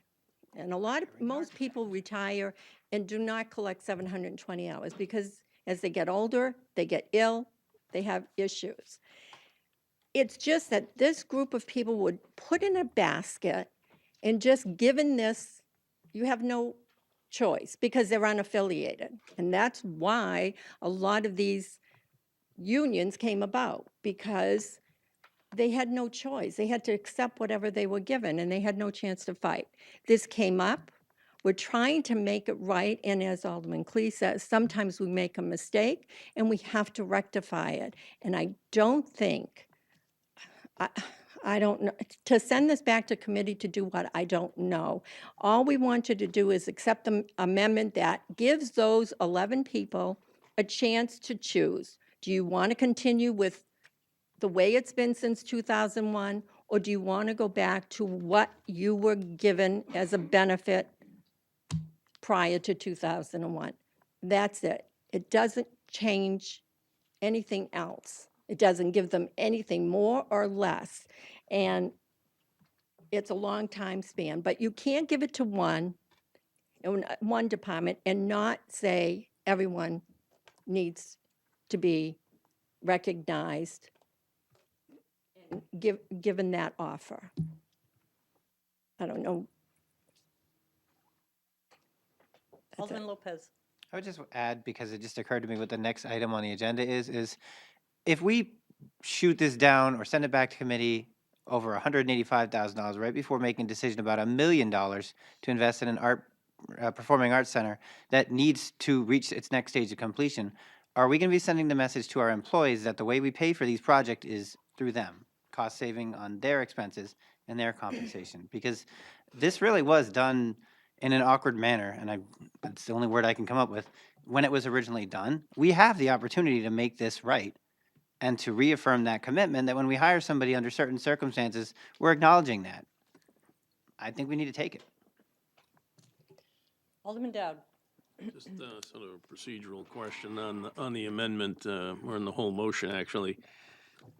Do we specify how long they have to make the decision, and can they only make the decision once and not revert? Right. They have 20 days from the time this is approved to make that decision. It's a one-time only. Yeah, I knew it was there. I just wanted to get it out in the public. Oh, Alderman Tenza. Madam Chair, if I may just ask Alderwoman Karen too, you referenced one employee in another department who received this retroactive benefit. Was that in the fire department? Was that a different? It was the fire department, and it was part of the policy. It was written into the policy. And we had this discussion at the Personnel Committee meeting concerning that. And we thought it was more, but we were told, because we did ask, because we were under the impression it was 6 people, and the mayor came forward and told us it was 1 person, and this is, how much it was, and so we accepted that. But it had already been put into place while we were dealing with this particular resolution. Alderman O'Brien. Thank you.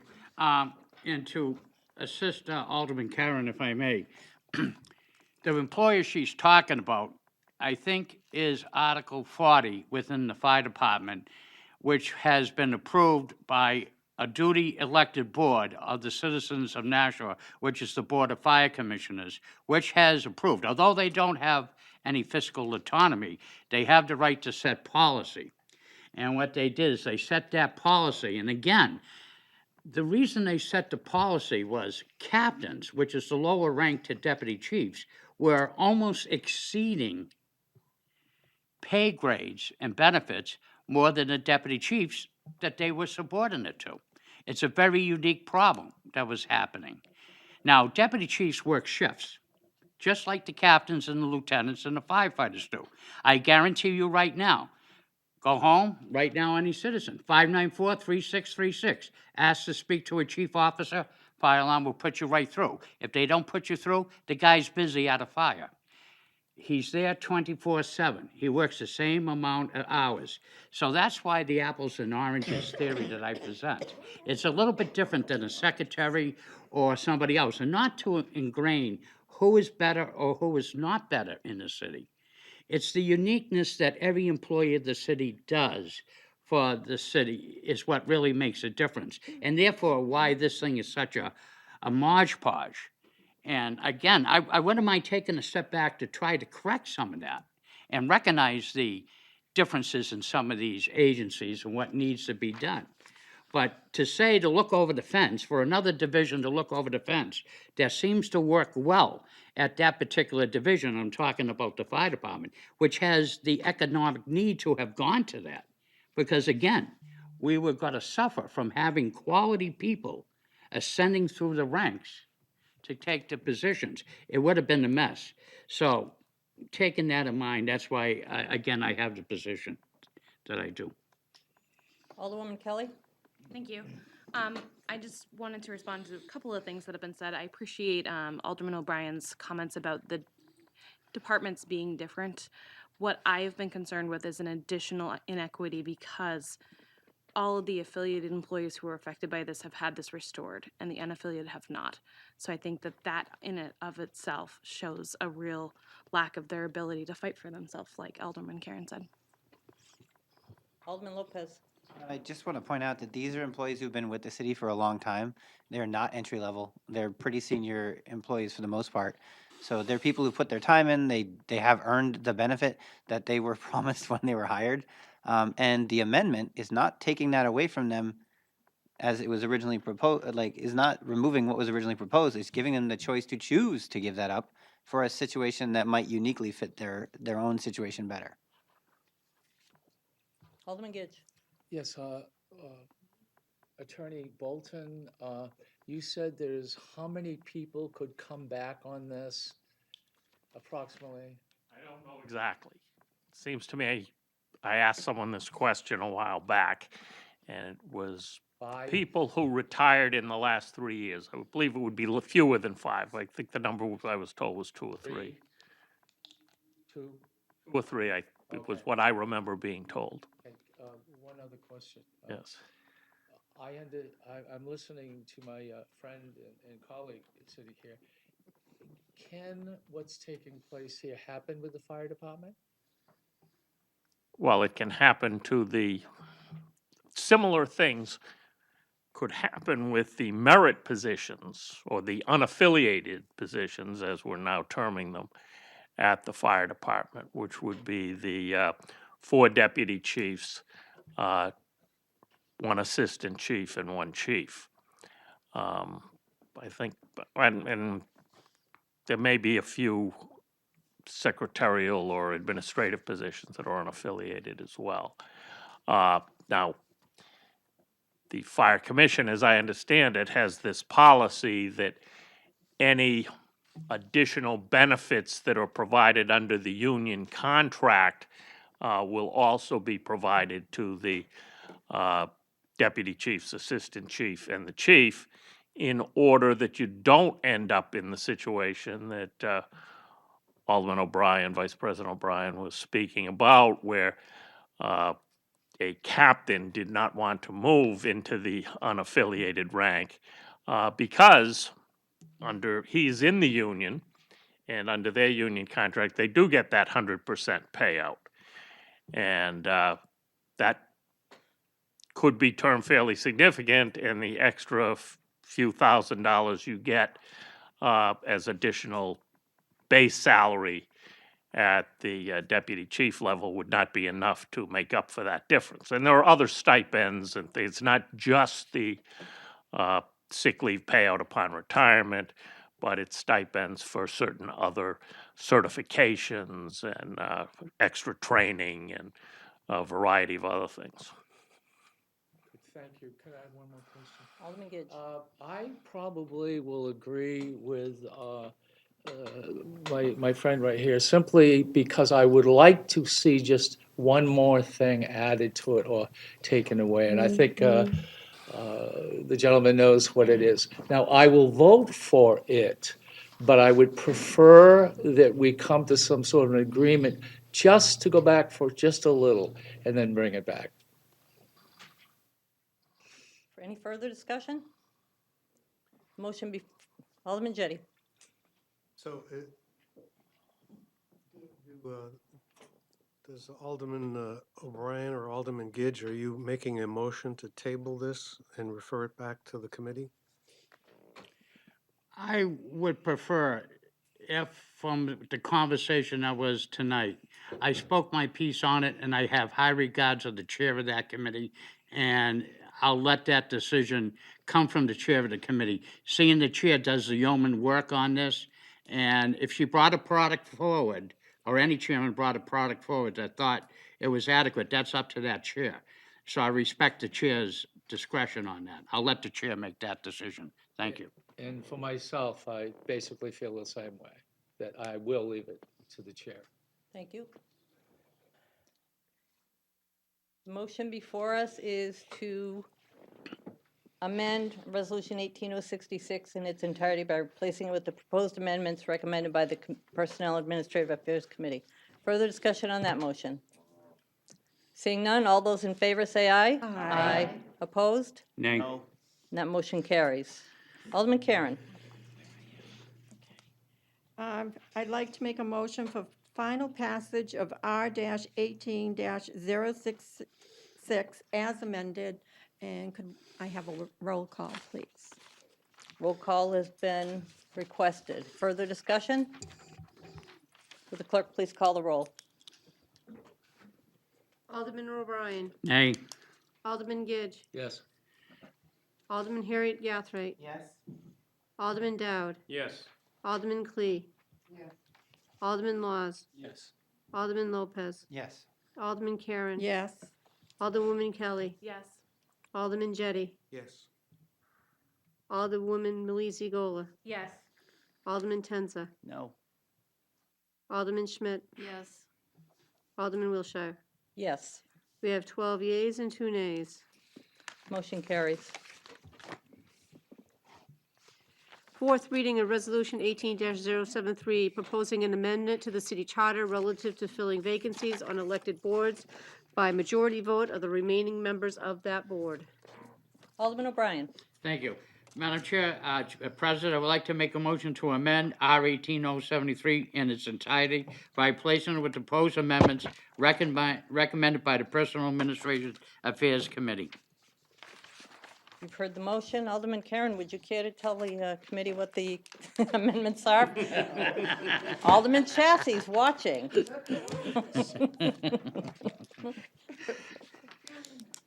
I don't even know if I have it in front of me. Let me see. Well, this is way too long. Okay, so it says here, vacancies occurring in the office of alderman for any cause shall be filled until the next municipal election by the election of some qualified person by the recorded votes of at least a majority of all members of the Board of Aldermen at the next regular meeting or at a special meeting called for the express purpose of filling the vacancy within 60 days following the creation of the vacancy. Attorney Bolton, did you have something to add to that? Well, the result of the amendment doesn't change what you're proposing to go to the voters. The amendment changes language that is actually to be stricken. And the reason for that is a unique situation. For whatever reason, the copy of the charter that was used to prepare the resolution to begin with had not been updated with the last change to this section, these various sections. And so some of the language that is proposed to be stricken was not in the original version of the resolution you got. So this amendment adds that language in to what you're reading as being stricken. If that's clear, Right. Good luck. Stout lines. Clear as mud. The motion is to amend Resolution 18073 in its entirety by replacing it with the proposed amendments recommended by the Personnel Administrative Affairs Committee. Further discussion on that motion? Seeing none, all those in favor? Aye. Opposed? That motion carries. Alderman O'Brien. Thank you, Madam President. I would like to make the motion to table R 18073 as amended, pending the scheduling of a public hearing, and I do not have the date of the hearing. Okay. It's because it hasn't been scheduled yet. Any discussion on that motion? Oh, it's tabled, okay. No discussion. It's, a motion to observe. table is not debatable. Sorry. All in favor? Aye. Opposed? That motion carries. Sorry, Alderman Lopez. Second reading of Resolution 18-087, approving the preliminary design and construction of the Greeley Park boat ramp. Alderwoman Malizi Goya. I move for final passage of R 18087. Motion before us is for final passage of Resolution 18087. Discussion on that motion? Seeing none, all those in favor say aye. Aye. Opposed? That motion carries. Second reading of Resolution 18-092, amending R 18001, authorizing the mayor and city treasurer to issue bonds not to exceed the amount of $15,500,000 for the Performing Arts Center located at 201 Main Street. Alderman O'Brien. Thank you, Madam President. I would like to make a motion for final passage of R 18-092 and by roll call. You've heard the motion. Discussion on that motion. Alderwoman Malizi Goya. Yes, I would just point out that although this is for final passage of our 18092, we are not letting the bond. We are not approving that the bond be let. There seems to be confusion out there that we're allowing the bond to be let prior to the private funds being raised. And so that's not what's happening. We're just approving the amendments, the changes that are in here. The second thing is around the design and the design of the new Performing Arts Center being included in what the money can be used for. For those of us who were on not the steering committee, but prior to that, the working group, and Mr. Lannon was part of that. We had discussions at that point about the need for having some sort of design that could be taken out there. And we even had some just casual conversation about the need to raise funds for that. So I think, again, to Alderman Klee's point, we make mistakes once in a while, and I think it was just an omission because there had been multiple conversations about the need to have something to take out and make this whole idea and this concept more real so people would see what it was we were asking them to invest in, and the community would have a sense of what it was we were asking them to invest in, as well as what it was we were hoping to have here for them to enjoy. So again, we're not asking for $15.5 million for the bond to be released. We still have to have that public money there. And there just seems to have been a lot of confusion about that. And so I just want to lead off by stating that this idea of a need for a design is not new. I think it was just an accident that we thought maybe we'd raise the money some other way, bake sales or something. I don't know. Alderman Lopez. So I'd want to start out by saying that if Fred is somewhat favorable towards this, we need to listen because he was also the person who, to my recollection, earliest started pointing out the issues with the architectural flaws. And so I take his comments as things we need to consider, even if it's to address a skeptic at times, they're not just out of the blue. So I just wanted to recognize that.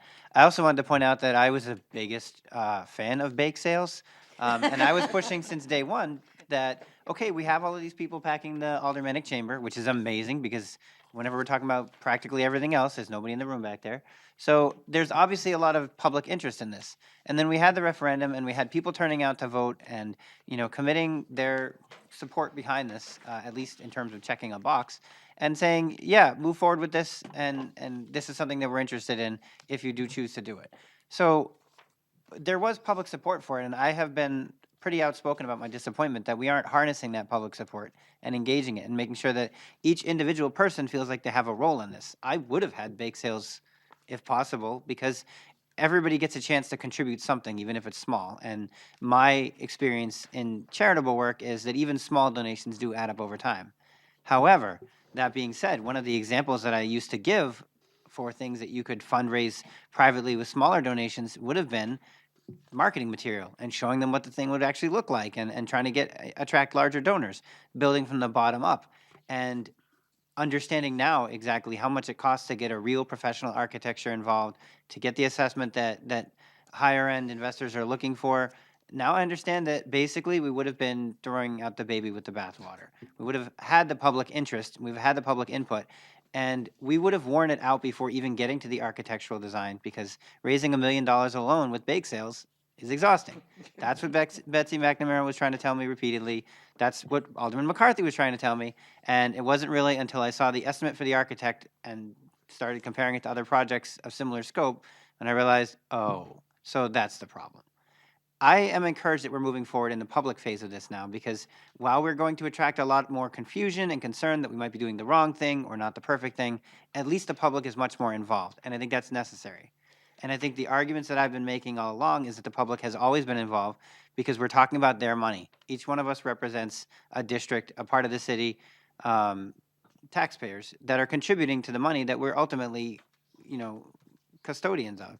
So the taxpayers have always been involved. Transparency is very important, and making sure that the public is aware that progress is being made is key, because this wouldn't be as difficult a decision if the public had been following all along a successful project and was fully in favor of it. They couldn't, because we didn't have all the pieces together.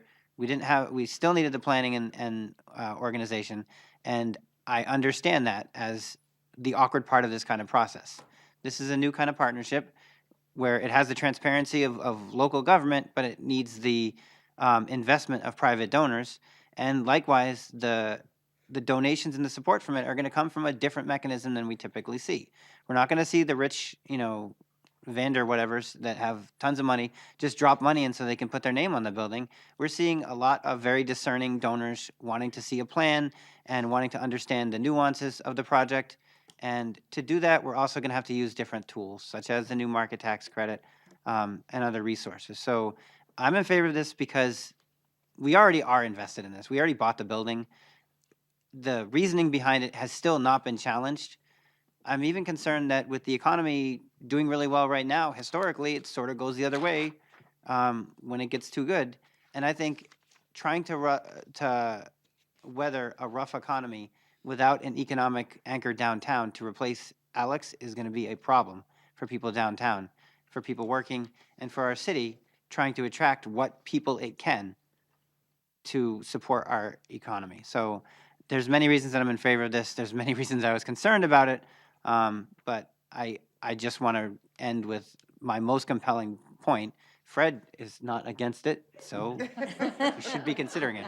And I also like to point out that former Alderman Clemens, who came up and made comments, decided to position this is the position that you are in, but he also was part of this because he was the one who voted for it and got us into this mess. Alderman Clee. I want to almost kind of echo the same thing that Alderman Melissa Golder and Alderman Lopez kind of has already said. I had a very lengthy, impassioned speech that I wanted to give, but the truth is, the bottom line is we can't delay this. We have to go forward. I've read and reread this over and over again, and I think that we did rush and we didn't put the design plan in there. But I think the intent was that we would not put hammer to nail as far as the Performing Arts Center, and I think that stays there. You know, we're not saying we're going to release the $15 million and et cetera. It basically says that we need this in order to get the $4 million. We can't get there without it. I think someone had earlier said you can't make money without spending money. And this just seems natural to it. And I'd like to echo Alderman Lopez, if ex-Alderman T-Boom is on board, it's got to be good. So thank you. Alderman Dowd. I'll be very brief. This was one of Brian's most important projects, and I know for a fact, in talking to him, that he would have fully supported this amendment. Further discussion, Alderman Jettie. So I guess, you know, I'm a voice crying in the wilderness. Even Fred has been won over. You don't have to cry.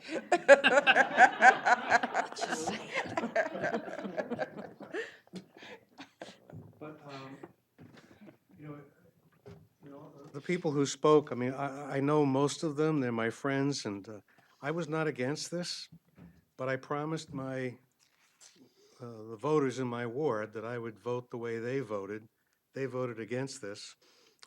But the majority of the city voted for it, not by much, but they did vote for it. But what they voted for was a resolution that has words in it. And that resolution included the requirement that that the $4 million be raised before before any money would be borrowed or the thing would go forward. You know, except for the cost of acquiring the building. And that was, there was pressure there because the building was for sale and we didn't want to lose out on acquiring that building, and also for maintaining the building. You know, certainly, you know, people can you know, assume that when people voted for this, they meant go forward with this project, but that's not what the resolution says. And I'm not going to substitute, you know, what I think people thought. You know, I read the resolution, that's what they voted for, and I think that's what we're stuck with. Now, I understand the reasons for wanting to hire an architect and you know, come up with a plan. I don't disagree with the soundness of that idea, but there's a way of, I think, of doing that without, you know, without violating the trust that the voters put in us when they assumed that we were going to do what the resolution said. And, you know, one way is we're going to have a special election. We can ask the voters to give their opinion again. And I think that as this thing has been moving along, you know, everybody seems to think that that it's gained momentum and that people have come around, and we have a chance to hear what the voters have to say by adding this to the ballot when the special election occurs. Another way of doing this is, you know, separately hiring the architect. It doesn't have to be part of this 15.5 million. This resolution, you know, back in September, the mayor met with us and at least the budget review committee, and told us that he was projecting an $8.5 million surplus from last year. And we, you know, he asked us to set aside $2.5 million in escrows for various projects which were not part of last year's budget. So there's $8.5 million, I think, at least $2.5 million that could be allocate, I've heard that, ballpark for this architect would be $1 million. So I think that we could authorize, the spending of $1 million and, without violating the resolution that the voters voted for. Um, So, um, so I'm going to vote against this resolution. Alderman Clee and then Alderman Tenza. Thank you very much, Alderman Jettie. I understand what you're saying, but I have this gut feeling that if we spent outside of the bond, outside of the resolution, and used found money or surplus money of $1 million, where does that slippery slope end? We're telling the taxpayers that we're going to spend within the bond, that we're going to do this. It's been brought out that it's actually going to cost us more from people in the audience, specifically ex-alderman T-Boom, who feels it's going to cost more. If we start spending bits and pieces outside of the bond, I think that we're kind of, I don't want to say, we're just not being as honest and as transparent as I'd like to be. I would prefer to stay within the bond. Also, putting it on the ballot, while it sounds like a good idea, and I think giving the voters as much voice as possible is a wonderful idea, it's just going to delay it all that more. Then we have to change the 2020 date of that will get the $4 million to another. And again, we're making major changes to this resolution. It also means more cost, because as the time goes by, the tariffs will increase the cost of steel and so on. So ultimately, I think we're going to be doing a disservice to the taxpayers and actually going to be asking for more money down the road. So I would prefer to stay within the resolution of the bond. I don't think the change that we're asking to make is anything extraordinary. I stated before, sometimes we make a mistake, and we need to own the mistake, and we need to try to rectify it if we can. I'm not saying that every mistake has to be fixed, but as we did with the sick leave and so on, I think that we just need to fix this. I think this is fair. I've spoken to many people about making sure that we continue to have a milestone. I think we're keeping the milestone. The $4 million still has to be, kind of earned, or however you want to say it, donated, have on the books more or less by 2020. And I think we're staying within that thing. So I think we still stay within the intent. I think delaying it is really, this is just my opinion, but I think it would be wrong. And going outside the bond, I think we lose the honesty and transparency of it. Alderman Tenza. Thank you. And I just will echo what Alderwoman Clee said regarding finding outside source of funding. I think the two kind of overarching themes of the non-binding vote was that the bond amount was going to be $15.5 million, and there's going to be this $4 million pot of money that's set aside for operating costs or for some kind of trust to help operate the facility.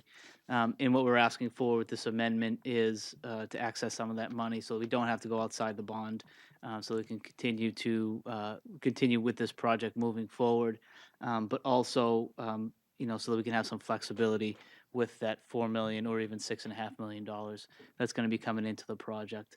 I said it at the committee meeting, as far as the amendment that they've asked for the new market tax credits. In my opinion, I'm not even sure that they needed to, that we need to put that in there, because that's outside money not coming from the city coffers. We're not asking city taxpayers to contribute any of that. It's just another source of grant funding, essentially, that we're going to be asking to use, which would help offset city costs, help improve the construction and design of the building, and make the Performing Arts Center the best that it could be. So I would not support sending it back to the voters, because that would delay this far beyond what we can afford to delay in this project. It's a fair resolution.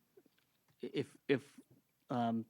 we were back here and the city was asking to increase the bond to $20 million, then I think this would be a much different outcome. But given the reasonableness of this request, I'm hoping that it passes tonight.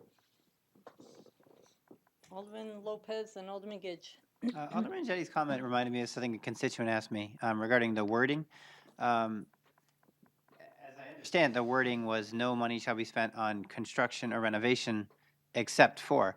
But if that's the beginning part of it, does that mean they're actually, I mean, is there a specific restriction on an architectural drawing? Because I don't think that's building or renovating. And I guess my question is directed at Attorney Bolton. Attorney Bolton? I don't remember that being the wording. I remember the wording being something to the effect of, except for the acquisition cost and ongoing maintenance of the building, no other funds will be expended prior to the raising of private funds in an amount of $4 million to be used for continued operating expenses, or words to that effect. I think it pretty much excluded everything but the acquisition of the building and the ongoing maintenance of the building. So it wasn't But limiting. I'm just going by memory because I don't have it in front of me. I think, I mean, my memory was based on what Alderman Jetty just said, so I should have liked to really confirm first, but, so it's not dependent on, it's not gonna be on construction, not gonna be on renovation, but you can use it for purchase. It's saying no money period except for purchase. Purchase and ongoing maintenance. Safety, right. Yeah. Alderman Gidge, and then Alderman Jettie. Alderman at large and Alderman Clemens is correct. We do come to points, he would know, where you must make a change, not to make it more expensive, but possibly to make it a little easier. The mayor is correct that I'm on a state board where we get 0.5% of $50 million. These monies, tax breaks, being used everywhere except Nashua. Now, this amount of money gets us from here to here, which from 4 potentially to 6. We need a design anyway. This is the moment where I think we've just got to go. There's too much involved in it. Alderman Jettie. So just to clarify, I've got the resolution in front of me. It says no borrowing for the renovation or construction of a new performing arts center. No borrowing, except for cost related to acquiring and securing for safety and security purposes the property anticipated to be used as a new performing arts center, shall occur until such time as the mayor has determined that private funds totaling at least $4 million to be used towards a portion of the operating cost of such new performing arts center have been raised. So if we took $1 million and paid for an architect, we are not borrowing that money. You know, we've got surplus funds that we could use to do that. You know, after the $4 million is raised, then you can borrow the $15.5 million, and you can pay the city back the $1 million you spent on the architect. Further discussion? Alderwoman Malizia-Goya. Yes, just to the point of putting it on the ballot, another piece that I have been told fits into this timeline is that the whole plan for going out for the new market tax credits, that needs to be done soon. So by putting that on the ballot, we're also going to be delaying that. And some of you know, and some of you probably have not heard, that I've been concerned that we haven't had the presentation about the new market tax credits. And it was postponed a month ago because of Alderman McCarthy's death. But at the same time, in October, when Mr. Cummings was asked about it, he indicated that he felt it was really important that we understand how the new market tax credits are structured. And in fact said, and sometime in October, he wanted to meet with the steering committee and the consultant to talk about an overview of how new market tax credits are structured, or an overview of how the program works. And then in particular, the consultant's recommendation on how this deal should be structured. Later on in that same meeting, Alderman Jettie asked Mr. Cummings to explain about the new market tax credits.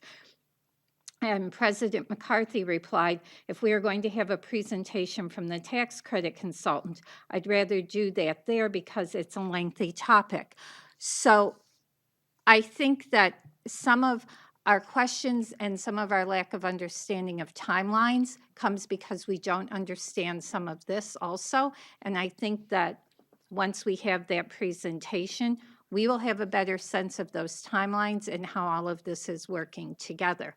But all of that, again, being said, there are those other timelines operating in the background, and we need to be aware of that. So again, the process can move forward. Thank you. Alderwoman Kelly, and then Alderman Karen. Thank you, Madam President. I just wanted to talk a little bit about the people in the room. I know that Alderman Lopez talked that we have quite a full gallery there, and I remember the last time that happened, I was actually on the other side of that barrier. I know some of us were as well. So I just wanted to give a moment to talk about some of the things that were brought up from the people in these seats who have come out to be part of democracy, and I think that that is hearing their voices. Andrew talked about his daughter and wanting her to grow up in a city that was vibrant, that he owned a business, and Latha talked about the potential of Nashua. I think Michael Buckley really had such a succinct point when he said that he talks to his employees and says the best way to get something done is to start. And I think we have started, and we need to continue, and we need to invest in what we've already started to keep going. Alderman Karen. Thank you. I'll be brief because we're talking about this resolution, which was a $15 million bond, and nothing could be done until that $4 million was raised. And that was a real point for me and some other aldermen, Ben Clemens being one of them, that we had something in place, that the private sector was going to be part of this. This change, and maybe because we were trying to move this forward, because we wanted to make sure we had that building, that we purchased that building, that we didn't stop to think that we would have to put some money aside for design work. I have no problem with that, and I agree with Alderman Tenzer. This piece about the new tax credits, new market tax credit, is what does not sit well with me, because it just makes me feel like we're using that instead of what we wanted to be set aside, which was $4 million. And there's no guarantee on those tax credits. So that's why I'm really sitting on this, because I really said I don't want to vote yes on this, because I'm really concerned. Not that I don't think we need that design work. We didn't do what our due diligence back then, but we're trying to rectify that, and I don't have a problem with that. I was here 30 years ago, Mayor, and I know what it was when we struggled trying to keep that art center open and doing the things that we wanted to do. And it was very discouraging, I think, for a lot of people that we didn't get this done. So that's my dilemma here. Are we going to get what we asked for in order to move forward? Because all the other groups that have come in, this has to be a public-private partnership. And yes, we have a lot of people in the room, and they want us to vote yes for this. And I know a lot of them will step up to the plate, because I know a lot of them, but I worry. And so I'm still torn when it comes to this vote, whether I will vote yes or no. I want to see this succeed. If you hadn't put that tax credit piece in there as part of the amendment, I wouldn't have had any issues whatsoever, because I know that the purity of the resolution that we put together several years ago withstanding. All we were doing was to rectify the fact that we needed that design project in place to move forward even faster. Thank you. Alderman Clee. Thank you very much. And I respect your comments about the new market tax credit. I think a lot of the conversation has been, is it public, is it private? Can we get it, can't we get it? And I think it's semantics. I hear people saying, you know, you're just playing with words. I've really tried to do as much due diligence as I can, and I have not spoken, and we have not had that presentation. And I think that's sad that we haven't gotten that way, and I understand why it was delayed, and why it couldn't be. We had to deal with his schedule and so on. So in my looking up and checking things and so on, I want to make it perfectly clear that this does not hit the local taxpayers, nor does it hit the state tax. It doesn't come from that. It is a federal program. The monies are released. And I went to the Treasury Department and so on. The Treasury Department is very clear and says for every $1 that is invested, there's $8 that's returned based on, let me see if I make sure I have the right words, of private, it generates $8 of private investment. That's very key. I started asking about, well, what is our possibilities of getting this $4 million? And the more that I started looking at it, and I think we were all given some information on that. And I looked, and the state of New Hampshire has gotten $200 million since the inception of this. And these numbers are based as of 2017, so there's probably been a little bit more in the interim. When I look at it, and the main thing is for what they called economic census areas, kind of areas that are low income. And when we look at the downtown and we look at the Tree Streets areas, this is going to be a boon for that particular thing. So I looked at it and I say, well, Nashua is not a depressed area, but the census area of the downtown is. And I look at these 9 cities, Errol, Claremont, Concord, Derry, Plymouth, Portsmouth, Berlin, Newmarket, and Keene. Those areas have gotten it over and over again. Keene has gotten $10 million. Newmarket, which we know is not a depressed area, $17 million. Berlin, $33.4 million. The Claremont, Concord, and Berlin are more than 50% of that $200 million that has been received. So I look at this as this is a private money. It's we do get these, and I'm no expert on it. I don't know exactly how it happens and so on, but I know we put in the bid, we put what our project is, we keep our fingers crossed that we get it. I believe that that he has said, Mr. Cannon, I believe his name is, has said that we are probably real prime for the picking, simply because we have never asked for it before. We have never been awarded one, obviously, because we haven't asked for it. And we have a perfect area. So I see that we should go forward. I believe in my heart that we will go over the $4 million.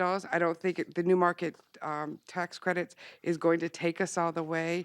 And I believe we need to stay with, we're going to earn the $4 million before we go any further, to put hammer to nail as I used before. I can tell you as I have 2 hats. I'm an alderman and I'm a state rep. And as from a state rep perspective, I look at it as that we need to do everything we can to get new families and increase investment into our state.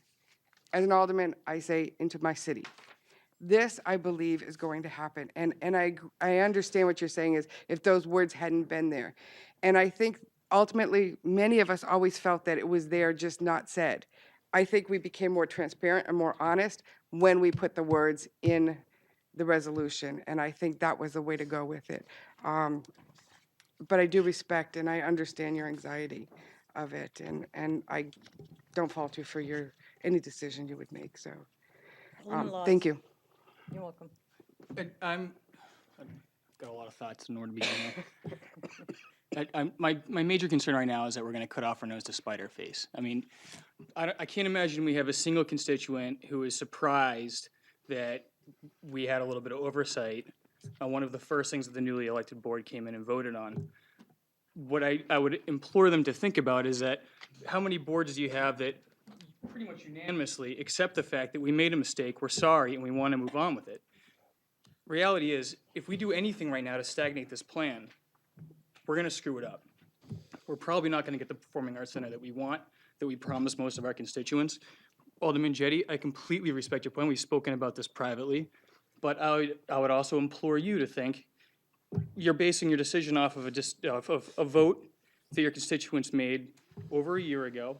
I feel like the idea of this in the city of Nashua has grown exponentially in that last year, and I'd like to think that as that idea has evolved, so too have your constituents' ideas about whether or not they should be supporting this measure.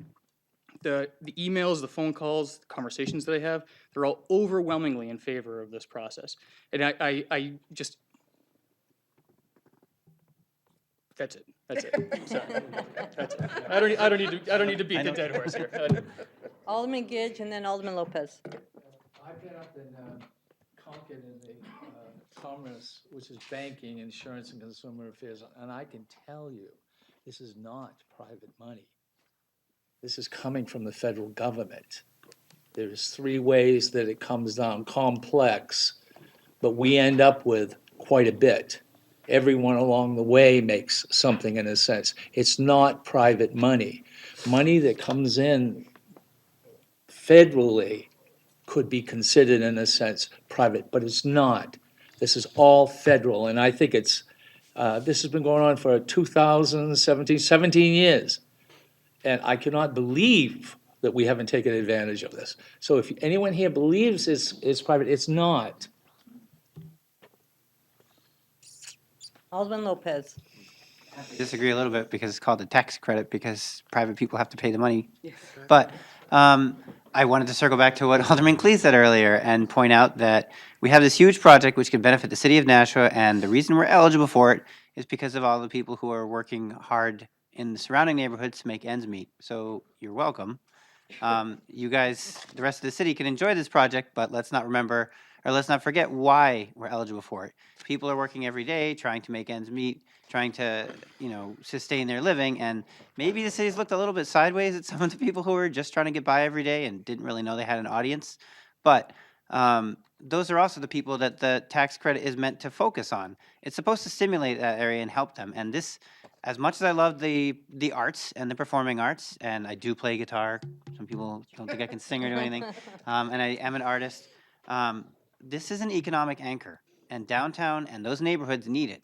They need people to be drawn downtown to some attraction so that they will stay downtown and spend their money at the shops, at the restaurants, at the businesses, who themselves are also struggling and trying to maintain a bottom line while at the same time doing it in a manner that builds a community space. Downtown is for everybody. It's our living room. And that's because the businesses downtown choose to be that way. They choose to participate in things like the farmers market and the holiday stroll. A lot of times they put themselves out and work collectively just to help create a better event and more visibility. Things like the farmers dinner, that's an act of love if I ever saw one, where so many different businesses that may be competing somewhat the rest of the year are really working collaboratively. Same thing with the Taste of Downtown. There's a lot of people and businesses working cooperatively downtown. It's right where this Performing Arts Center should be, and it's right where we need that economic anchor to be. So again, please remember the people who are making this possible, because while there will definitely be larger donors who see the merit of this and support it, there's also other people who, just by nature of their being there and trying to support their families every day, are also contributing to this, and they will contribute to it moving forward. Alderman Schmidt. Thank you, Madam President. I think we all agree that this is a really good idea for Nashua. I think we all agree that this is going to be an economic boost to the city, not just downtown, but the whole region. I think a few of us are struggling with this because at the beginning we did not have a template for this. We did not have a plan. This is being developed as we speak, and it's been changing all along. The first 6 months or so, we didn't even have agenda. We didn't even have this on the calendar. And then people like Mr. T-Boom reminded us that this is a city project. This is the things that citizens need to be involved in. And it really made a difference. It made such a difference that they developed a really good idea. Having someone come in and run this for us, we'll just be the landlord. In the long run, this is going to do exactly what we need to do. We just didn't know at the beginning. So I'm going to vote for it, even though it's still confusing and I know it's going to happen. But I think it'll work. Thank you. Alderman Jettie. I think I know where this is going, You think? but to, think I know where that's going. we're making another mistake.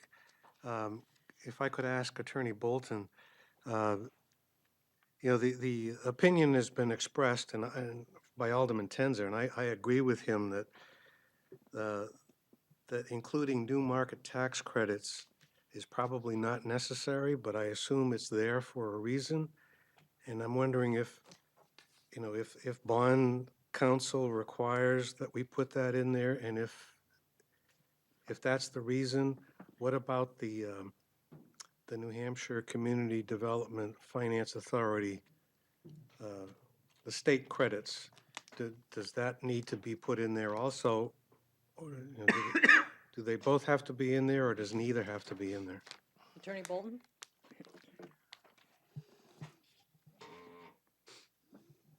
I think now, I didn't write this. I didn't work on this. Dory Clark in my office did.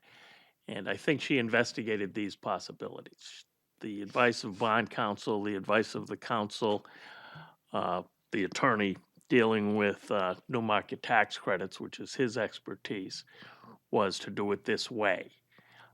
In the past, the state agency has not required that they be specifically referenced in these things, and no one saw any reason to do that. New market tax credits are a difficult animal, and you've got to hit them sort of step by step in the appropriate ways. But at the bottom line, they're no more or less a government money than normal donations to any charity or government that receive favorable tax treatment in the methodology of charitable deductions on one's income taxes. The new market tax credits are a tax credit against income taxes that private parties would otherwise have to pay. The city has to qualify to get them. We get authorized by the U.S. Treasury to essentially provide donors with these credits. And in order to be eligible to do that, you've got to go through a whole process of, you've got to be in the right census tract, which is depressed. You've got to have a program that is intended to address issues in that census tract and stimulate the economy, and we believe we will meet all of those credentials. And this from our expert up in, I believe his office in Portland, Maine. And so it was with consultation with bond counsel and the Portland attorney who's been through this dozens of times that the specific reference to new market tax credits was in there. The specific unfettering that from a requirement to pay future operating expenses was detached because the intention, I gather, is to spend the money on actually doing the construction as opposed to setting it aside in some sort of endowment. And whatever reason the federal government determined that to be a requirement, we're trying to make sure we fit in there. But no, I do not think there's any reason to, I think there's good reason not to take the reference for new market tax credits out, and I think there's no reason to add the state agency in at this point. Thank you. Alderman Dowd. Yeah, I'm not gonna make a motion to move the question, but I think we're going round and round in circles, and I would hope that we can take a vote and go from there. Anyone else? Any further discussion? A roll call has been requested. Would the clerk please call the roll? Alderman O'Brien. Yes. Alderman Gidge. Yes. Alderman Harriet Gathright. Yes. Alderman Dowd. Yes. Alderman Clee. Yes. Alderman Laws. Yes. Alderman Lopez. Yes. Alderman Karen. No. Alderwoman Kelly. Yes. Alderman Jettie.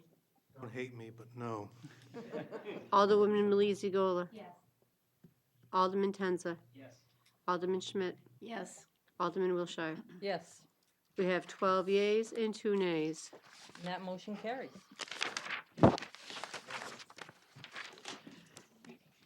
Second reading of Resolution 18-094, approving the cost items of a collective bargaining agreement between the Nashua Board of Education and the Nashua Teachers Union Local 1044 AFT, AFL-CIO, Unit C Secretaries from July 1, 2018 through June 30th, 2020, and related transfers. Alderman Dowd. Make a motion for final passage of R 18-094. Motion is for final passage of Resolution 18094. Discussion on that motion? Seeing none, all those in favor say aye. Aye. Opposed? And that motion carries. Unfinished business ordinances. Second reading of ordinance 18-019, amending the land use code by adding provisions regarding urban chickens. Alderwoman Kelly. Thank you, Madam President. I move to amend O-1819 in its entirety by replacing it with proposed amendments recommended by the Planning and Economic Development Committee. You've heard the motion. Do you want to clarify for the board what those amendments were? Sure. Thank you. First, can I say thank you to Alderman Karen for my lovely hat tonight? I appreciate Oh. that very much. It's on loan. It's going back to her It's on cousin. loan. So, the amendments that were made in committee, we did a couple of amendments to make sure that you could have your cat legally near you. We also made an amendment to make sure that it was very clear to people that it has to be in the coop outside the home. And then we also came to a compromise on the setbacks and upped them from 6 feet to 20 feet. Okay, thank you. The motion is to amend. Further discussion on that, Alderman Jettie? So I was involved in some of those amendments, but I cannot vote for this, and the reason is that I've talked to a lot of I have to say nobody has contacted me saying they're in favor of this, but I've received a lot of people's messages saying that they're against it, and I've talked to people about it. I've talked to people who have chickens elsewhere, and I just think that we Alderman Tenza tried to amend the ordinance to provide for an area requirement. That I think it was a half an acre, which was defeated. And I've talked to people, and the people that I've talked to, and the research that I've done, say that I think I've come to the conclusion that without some kind of an area requirement, the areas where this would be allowed, in many cases, is just too congested. Chickens, even female chickens, make noise, and they make a lot more noise when they're threatened. So when there are dogs in the area, or cats, or other animals,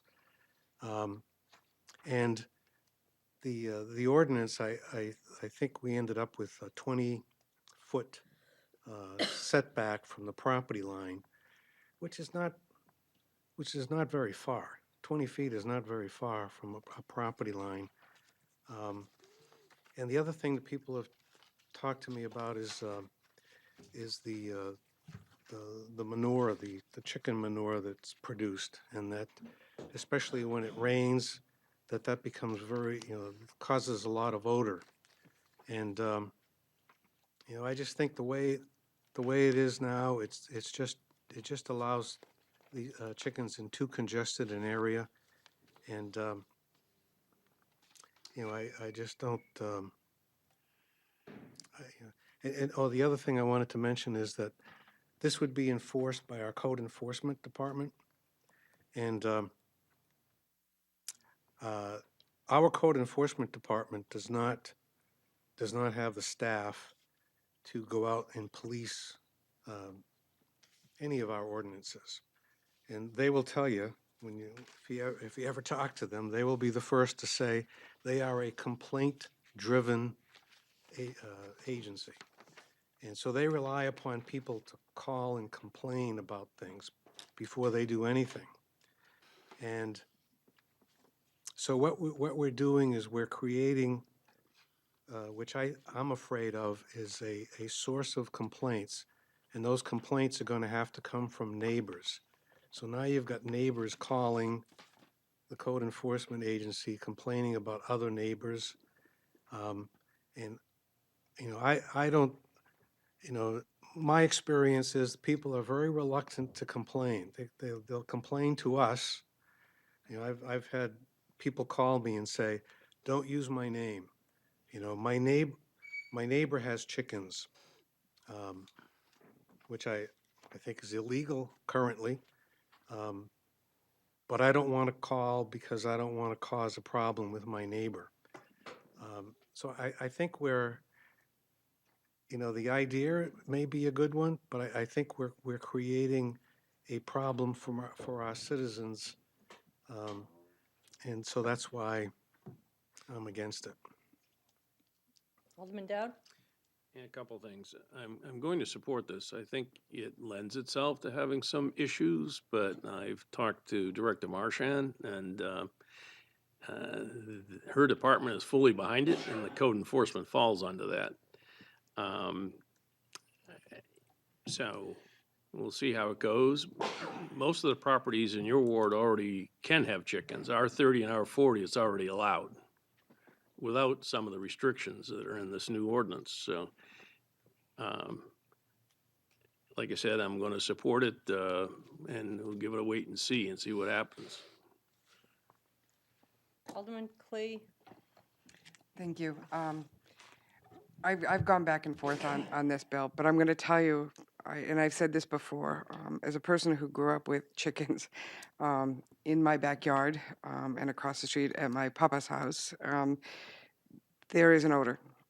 It's not just the odor of the rain, it's the odor of the hot sun.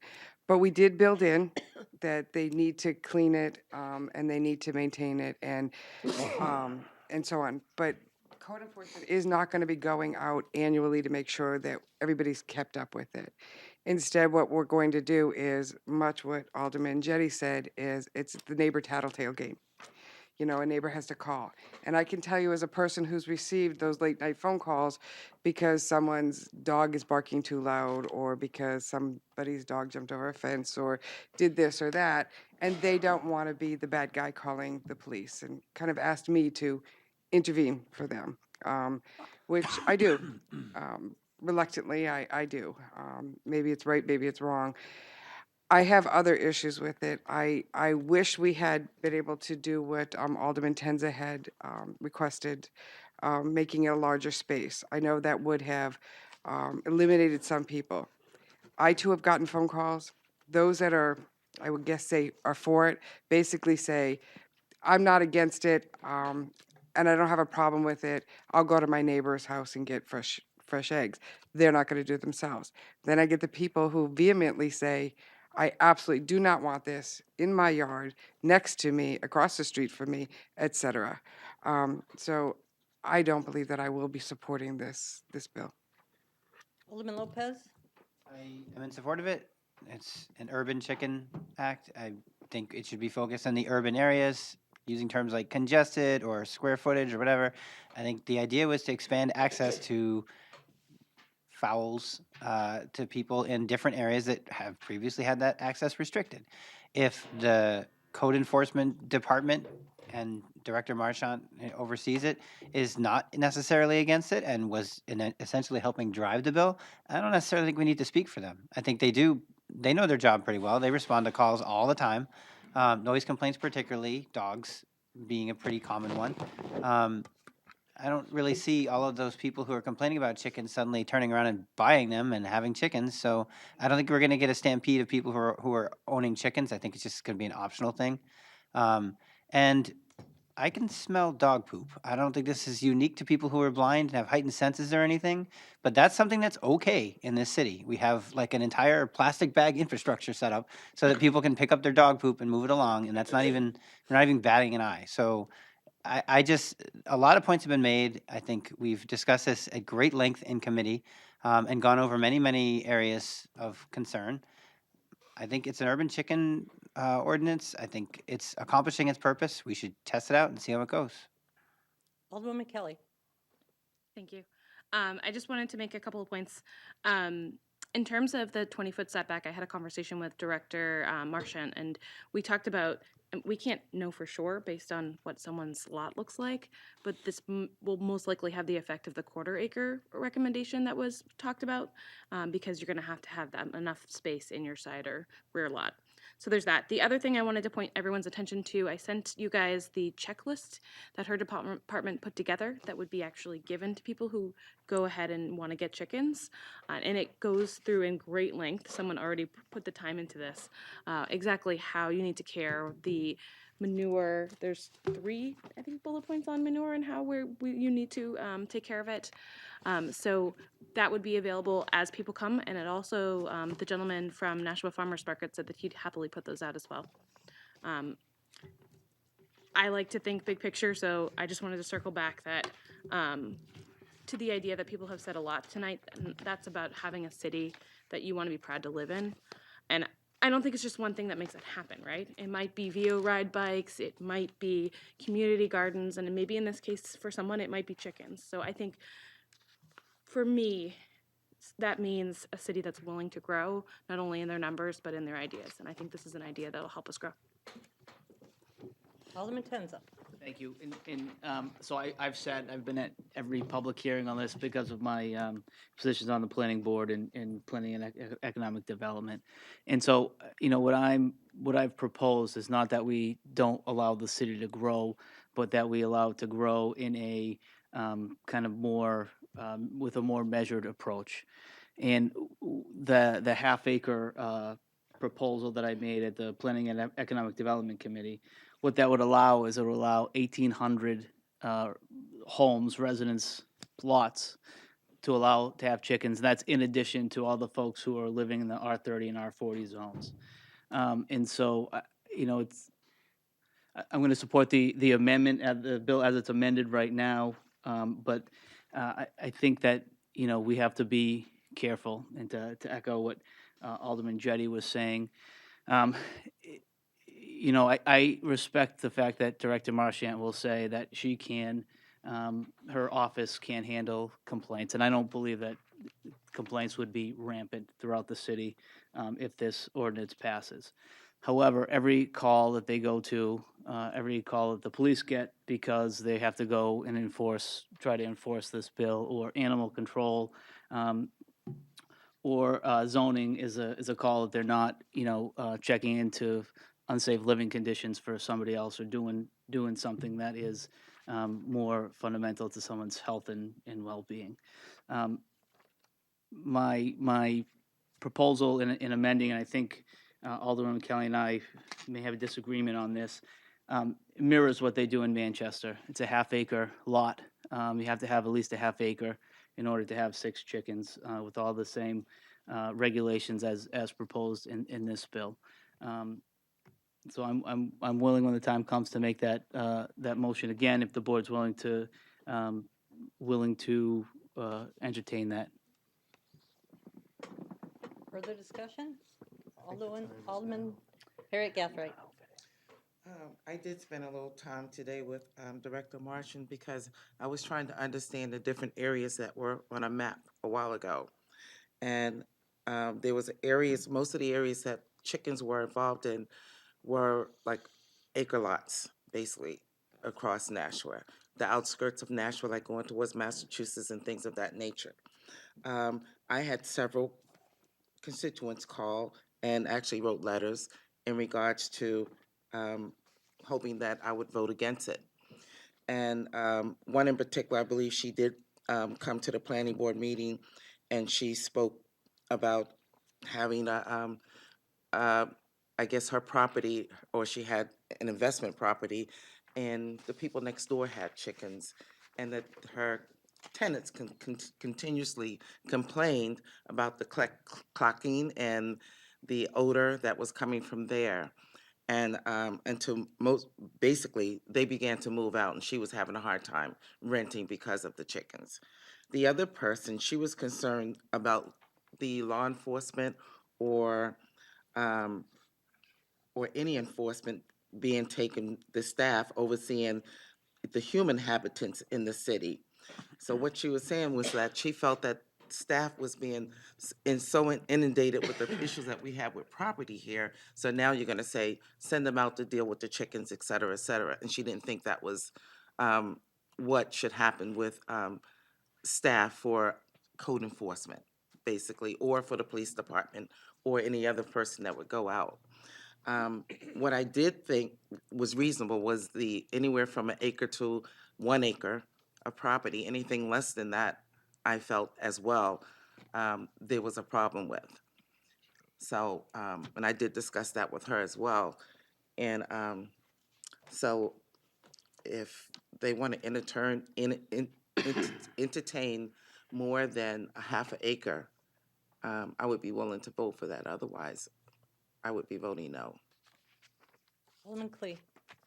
I guess I have a question of Alderman Tenzo. Were you saying that we should make this amendment or change, or I guess I don't understand where we are going from here. If I may, and I apologize, I didn't know if now is the time to make the amendment or to wait until after the amended ordinance was adopted. You can go down to a second level of amending. So you can propose an amendment here, which would then amend the amendment that is before the board, and then that can be voted on. But beyond the second level, one cannot go. And so, Madam President, if I may just. Alderman Tenza. Thank you. If I may just make an amendment to section 190-31.1C1, so that it reads, C2, so that it reads, up to 6 adult chickens may be kept on a lot of at least a half acre in size.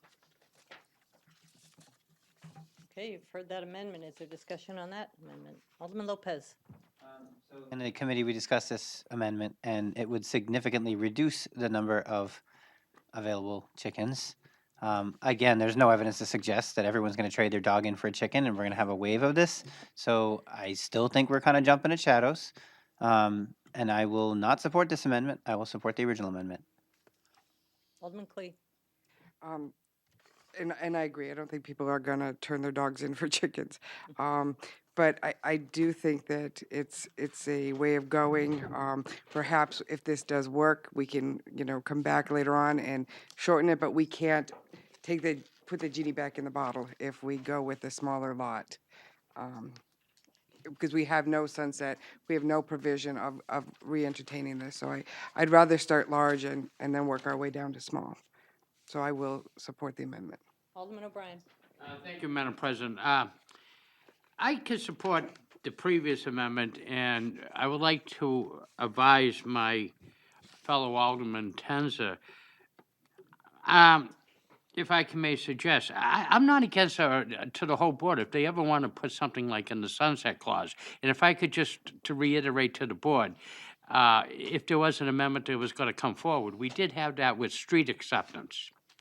that we had, and people were concerned with the overnight parking, and they did put in a sunset clause, to which it did come back on a targeted date to the infrastructure committee. We re-looked at it again. We said, was there any complaints? And looking at the complete history, and there were none, and so therefore we made a recommendation to accept those several streets. So I'm just saying, it could still be out there. If there is a fear that of some pending issues or problems, we could take a sunset approach to this, and within the year, come and look at it again, and then make the decision if we want to continue this. Now, I understand there is livestock involved, and you can easily put in that into that sunset. You're not gonna, eliminate the livestock. In other words, the current permits that were issued, if they were to be denied in the future with the sunset, you can say upon the natural termination of life expectancy of those particular livestock, you don't have to issue any new permits. But it seems to be the prudent way. If you got it about something, it might be the better way just to look at it and say, okay, let's try it. Let's see if it works, it works. If it doesn't work, we can adjust it at that particular time. Thank you. Alderwoman Kelly. So, point of clarification, if we do a sunset clause, everybody who has a chicken coop, it's around the accessory dwelling. So if you have 6 chickens and your six chickens die off, as long as you don't, I believe it's move, there's a couple of things, but you can still have chickens. We can't tell them once their chickens die, you're done. It's about the accessory and not necessarily the animals inside. And that's how I understood it from Director Marchand. My second point would be that we as a board have the opportunity to amend anything that we think isn't working, and I think that is how this works, and I think we can, Director Marchand has willingly said she would do a year report, see where we are, talk about any complaints, any adjustments that we need to make, and I think that makes sense. I don't think we need a sunset clause in order to relook at this and make sure that we're getting better all the time. Okay, Alderman Lopez. I was really looking forward to the great chicken culling when the thousands of people buy chickens, but I would also have wanted to point out that the sunset clause is based on the coop, but we could potentially amend the number of chickens that are allowed in it and scale them down if they're a problem. Alderwoman Malizia-Golia. Yes, thank you. We discussed this in committee, and I referenced what happened with accessory dwellings. And if you remember, we passed the initial legislation for accessory dwellings. There was no sunset clause, but there were concerns raised. And so we came back to committee, we amended it, and the amended version was then passed by the Board of Aldermen. So again, we could come back and we could decide to amend the number of chickens, or we could just say, we're going to remove this. And those people who have chickens would keep them, and we would issue no further permits, is my understanding. Yeah, and I'm looking at Attorney Bolton, because that was the understanding I had in terms of this piece of legislation. Well, this is a zoning ordinance. And in zoning, there's something called prior non-conforming uses. And basically that means if you undertake a use of property and it's legal and permitted by zoning when you undertake that use, that subsequent amendments to the zoning ordinance does not affect your use of the property. I think it's an interesting approach to say, well, you're going to amortize it over the lifespan of your existing chickens. In some states, amortization of non-conforming uses has been permitted. I know of no case where it's been permitted in New Hampshire. So I think you take a significant, if you're talking about reducing the number of chickens or expanding your setback requirements or expanding your lot size requirements, that will certainly impact people who want to undertake chicken rearing following the passage of these future amendments. but I would say it probably doesn't impact the continued use by people who establish that use while it's legal. So they would not have to abide by any increase over the 20-foot setback or any of the other dimension requirements. Alderman O'Brien. Thank you, Madam President. Just a point of order or clarification.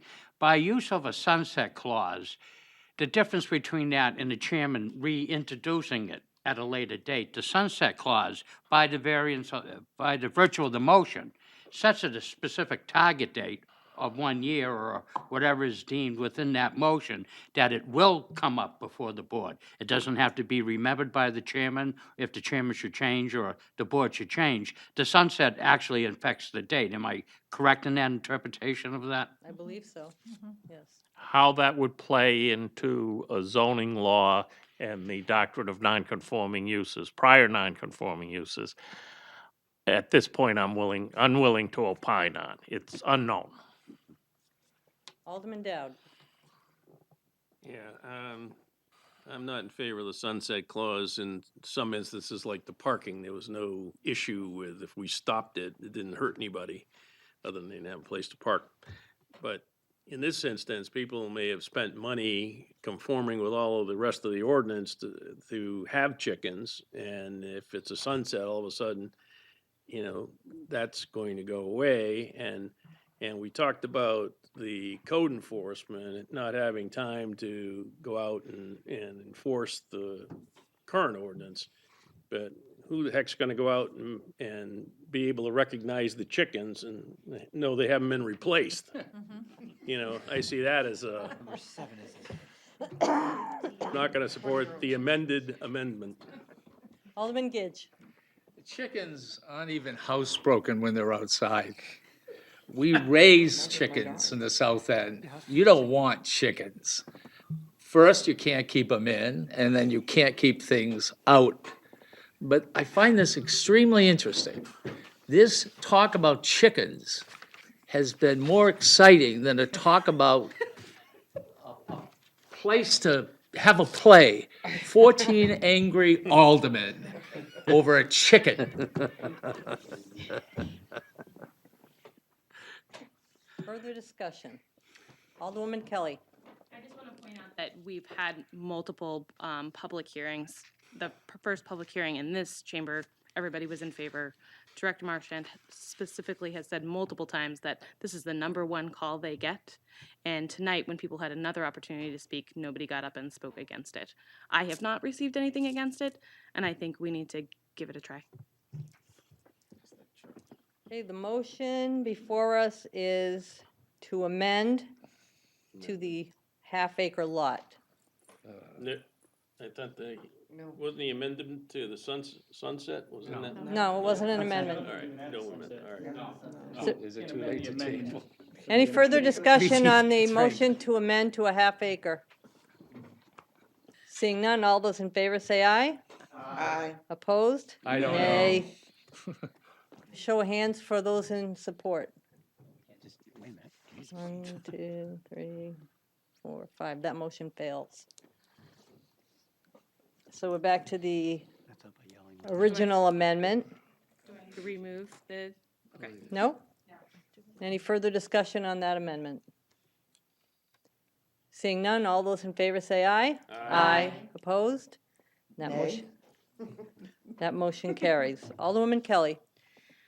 Madam President, I move for final passage of O1819 as amended. Motion is for final passage of ordinance 1819 as amended. Discussion on that motion. Alderman Lopez. To say buck instead of nay? Oh, funny. Cluck. Further discussion? Seeing none, all those in favor say aye. Aye. Opposed? No.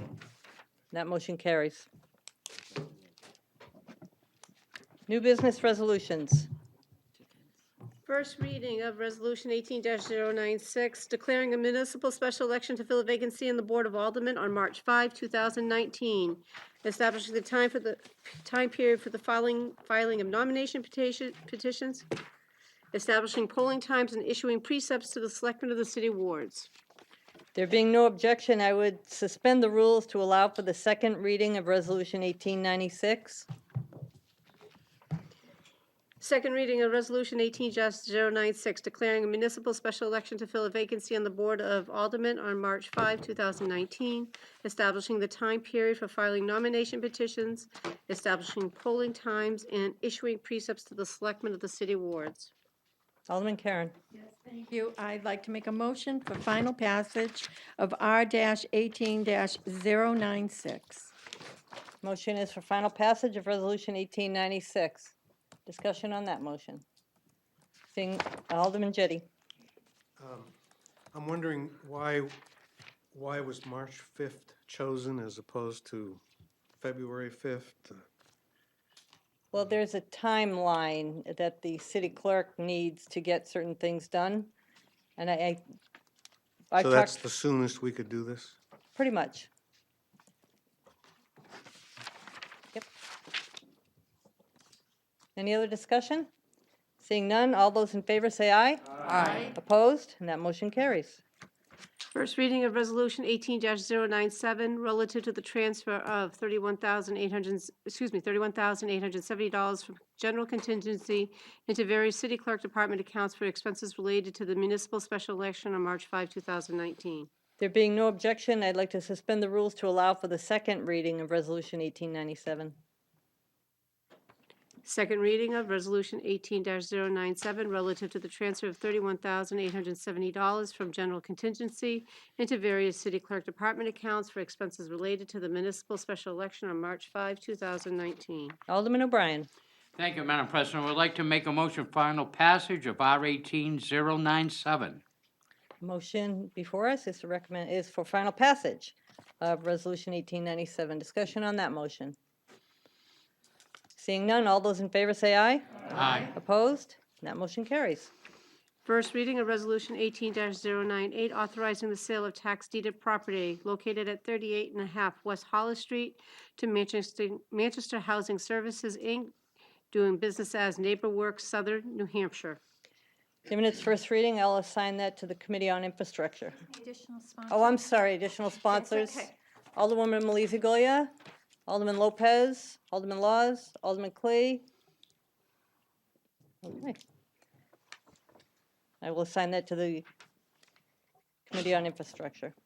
First reading of Resolution 18-099, authorizing the mayor to enter into a successor concession agreement with Nashua Collegiate Baseball, Inc.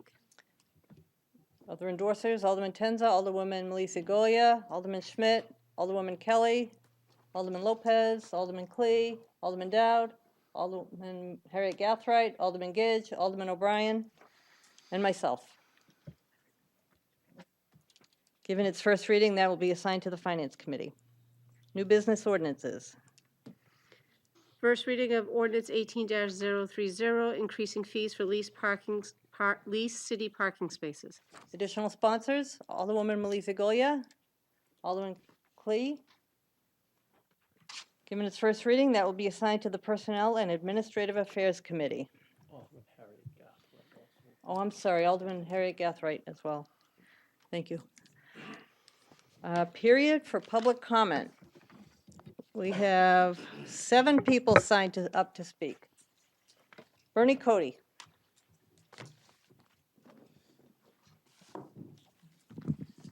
Yes, my name is Bernie Cody, and I live at 22 Greenlay Street in Nashua. And I just had my house, somebody from your assessment department came by, and the value of my property went up quite a bit. But I went downstairs to your assessment, and I asked them how they did that. And they said, well, we drove around your neighborhood, and we looked at all the houses, and we figured that your property was worth more than it was. So I says, well, you didn't walk out in the backyard or try to come into the house and look at it or anything like that? And they said, no. So I said, well, if you went to my backyard, you would have noticed that I put a fence up about 4 or 5 years ago, and it's down. And I said, somebody should come in the house and look at it. and to see the inside of the property. And they said to me, they said, well, somebody came 2 years ago and knocked at your door. You came, but they said, we don't need to come in, so we'll just talk to you. And, and then I went and asked them for my military discount, and they won't give it to me. So I'm just saying that it's not a way to assess property by just driving around your neighborhood and look at everybody's houses and say, well, these houses all look good, so yours looks the same. So I don't want to get into any more discussion, but I just want to tell you people that I have a lawyer actually dealing with your assessing department.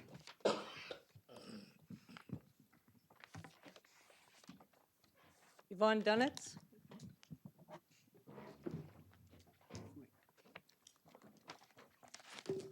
Madam President, Legislative Manager, City Clerk, and members of the Board of Aldermen, and of course, Mayor Dantes. Yesterday, December 10th, Access Nashua, the education channel, rolled out an educational video called Celebrate Nashua. Can you speak into the mic? Because Yeah. otherwise people won't hear you. Talk into the mic. Thank you. I couldn't tell back there if this thing was really working, and hearing people is hard, but you can hear it. It works on the TV. Oh, thank you for telling me. Do I need to begin again, or am I okay? You're all set. I'm okay? So Access Nashua and Channel 19 rolled out the educational video, Celebrate Nashua. It also went up on YouTube of the Health View at youtube.com. The Celebrate Nashua video consisted of over 20 interviews with community leaders from Nashua, discussing the many facets of life worth celebrating in Nashua, New Hampshire. Its purpose was to raise awareness, inform, and celebrate the history, people, culture, and arts of Nashua, and that is the music to it. That is true. Sorry, that's the video. Yeah. It's actually playing, but Thank you. now I can't turn it off. That's okay. It's to raise awareness, inform, and celebrate the history, people, culture, and the arts of Nashua, New Hampshire by weaving together the beautiful and amazing stories of who we are, who we have become, and who we wish to be as we journey together in making Nashua, New Hampshire, the very best place to live, work, and play. Access Nashua and the educational television aired it tonight at 10 o'clock. The meeting went on. I couldn't interrupt you to try to watch it. But their schedule is beginning today through the 16th. It will run on the Education Channel 99, Monday through Friday at 10 o'clock, and Saturday and Sunday at 6 p.m. On Access Nashua Channel 96, it will run starting tomorrow, the 12th, at 4 p.m. And then on the 13th, Thursday at 10:30 a.m., the 14th at 2 p.m., 15th at noon, 16th at 1, 17th at 10 a.m., and the 18th at 8 a.m. It gives me great pride to tell you that this video honors all of those who serve, and in the end, you will see that there's a special area that you'll see how we were able to place in memory of Brian McCarthy. I also would like to make note of those that helped with this video project. And it's important to make it public because this is about a city that all of you love and all of us love. Allegra Boverman helped tremendously with photography. Alverson Design and DeRosa DeRosa helped with the beginning video, the drone footage. We took some of that video to show Nashua. Grant Morris also contributed drone footage. I'm like, it's tired. I've been up since 4 o'clock in the morning, so forgive me. I'd like to comment that Celeste Godice helped with video and photography. Ed Leishus helped prepare and helped us with the Nashua Police Department photos. Tim O'Neill assisted with the Nashua Community Television. Dave Pease was the main video production. Jeff Fonert was from Nashua Community Television and helped. Paul Shea helped with photography. Scott Silva was the main video production. Sean from Nashua Emergency Vehicle helped us with the videos. Chris Stawaz helped us with the AMR photos. Dan Young was the studio director. Harlan Smith was one of the videographers. Dick Gagnon from Access Nashua was very supportive. And in addition, I would like to personally thank all of those that we interviewed. Yusuf Aboudi, Judy Carlson, Tim Cummings, Tracy Hall, Kathy Hirsch, Diana Hill, Justin Cates, Sarah Marchant, Brian McCarthy, Gail Moriarty, Paul Shea, Fred T-Boom, Mark Thayer, Jack Tully, Manny Ramirez, Cecilia Oliveri, John Weidman, the Deputy Chief Michael Carrigan, Chief Brian Rhodes, Bobby Bagley, and Dr. Jamal Mosley. We have been sending this out, and I don't know how many of you have seen it yet, but I ask you to take the time to really celebrate Nashua and to be proud of this wonderful city that Nashua is, and also the importance of the gratitude for learning and hearing about from each of the people that were interviewed what they believe people would want to know about Nashua and what was most important to tell everyone about. Justin Cates said a very important thing to me. He said, Yvonne, when you created this, I did produce it and direct it. He said, you gave us a time in a moment that captured this city, the history of Nashua, and took from its main leaders information that they believed held true. And we will use this as a time that we will go back to in the future to show where we came, where we go, and how we got there. I would hope that the video, like all of the others that were interviewed, they've placed it on their websites, and I would hope that the city of Nashua will place it on theirs, because it should be there. It should be there for anybody who wishes to live here, work here, bring a business here, to visit here, to just be part of here, to see what a wonderful city it is. I would like to thank each of you for all the work that you do to support the Nashua community and to help it to grow and thrive. And I also would like to thank the community television for all they do to help inform our population about everything that is happening. I wish you all good health and much happiness, great holiday season, and a wonderful new year. Thank you. Bernadette Halloran? I think she went back to bed. Michael Ortolano?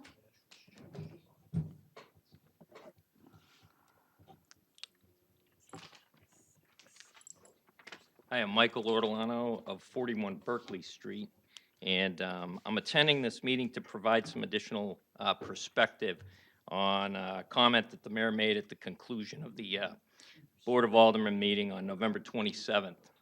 And specifically, it was the second time that I'm aware of where the mayor had specifically mentioned that the Ortolanos' tax bill will be going down 20%. And the implication being, in my opinion, that we really don't have anything to be complaining about. And since the mayor kind of opened up that book and started the story, I wanted to tell the rest of it to make sure everybody on the board kind of understands the situation that we're dealing with. And in 2014, Lori and I bought the home at 41 Berkeley And the Nashua, within 1 month, the Nashua Assessor's Office increased our assessment by a little over 50%. And that was without even visiting our home. I grew up in Nashua. I'm a graduate of Nashua High School. I maintained Nashua as my home of record throughout college, and while I served on active duty in the Navy for 5 years. So this was a sort of a homecoming, and I have to say it was a most disappointing homecoming. Anyways, the sheer size of that tax bill, together with the availability of all data that's been made public as a result of the 5-year reappraisal cycle, has inspired a lot of interest on the part of myself and Lori, my wife, in understanding how the property tax in Nashua is managed. As of 2017, to put it in numerical perspective, our property at 41 Berkeley Street, we paid just over $18,000 in property tax. And that's a pretty strong number for a 100-year-old home on a third of an acre. So on a dollar per square foot basis, it equates to about $208 per square foot.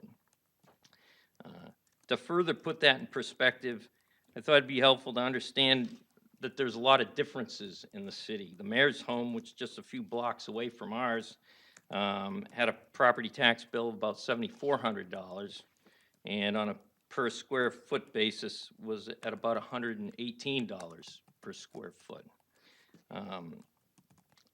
In my opinion, it takes some brass for the mayor to be talking about my tax bill going down 20% when we pay close to 80% more than he does on a dollar per square foot basis, and over $10,000 more on a cash basis.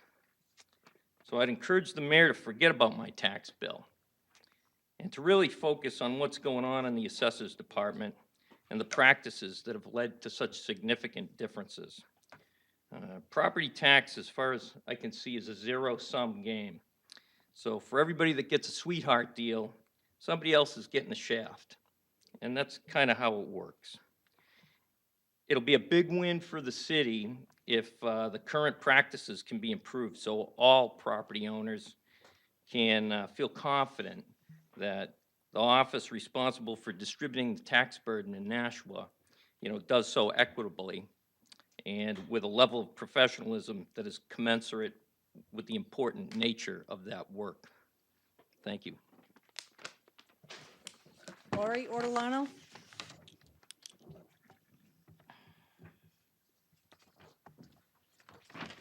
Lori Ortolano, 41 Berkeley Street. Mike just gave you a nice summary of some of the details of what happened with our property. I've kind of avoided the personal nature of it, but the mayor has pushed it in that direction, so I'm offering a little bit more. Mike is correct that the data from KRT has been super helpful in giving us a perspective on what happened 5 years ago. I didn't have a way of looking at properties in the range of 675 to 725 where we fell out at 700. What those properties were, because I don't have that access with the database in the city. But with the KRT database, we were able to pull that out, and there were 15 homes, including ours, that fell in that price range. And when you looked at the quality of those homes and where they were and the details of them, it left us scratching our head on how did this happen to us? How did such a gross error happen to us? I'm looking at properties that, first of all, are built between 1988 and 2005. That's the quality of the other 14 homes. Ours was a 1925 home. Our acreage was 0.34. I'm looking at homes that are sitting on lots 1.12, 1.34 on acre, 0.8 on acre, 1.6, 1.2, 1.3, 1.0, 2.3, 1.8. Big lots. I'm looking at homes with square footages, 5,700, 4,086, 4,048, 4,200, 4,200, 4,800, 4,300, 3,700, 4,800. We're 3,342. I'm looking at bathroom fixtures, 24 fixtures, 23 fixtures, 16 fixtures. We came in at 15, which was the lower end of all the bathroom fixtures. And all of these properties, 1988 or above, attached garages, air conditioning, all the modern features. We don't have an attached garage. We don't have air conditioning.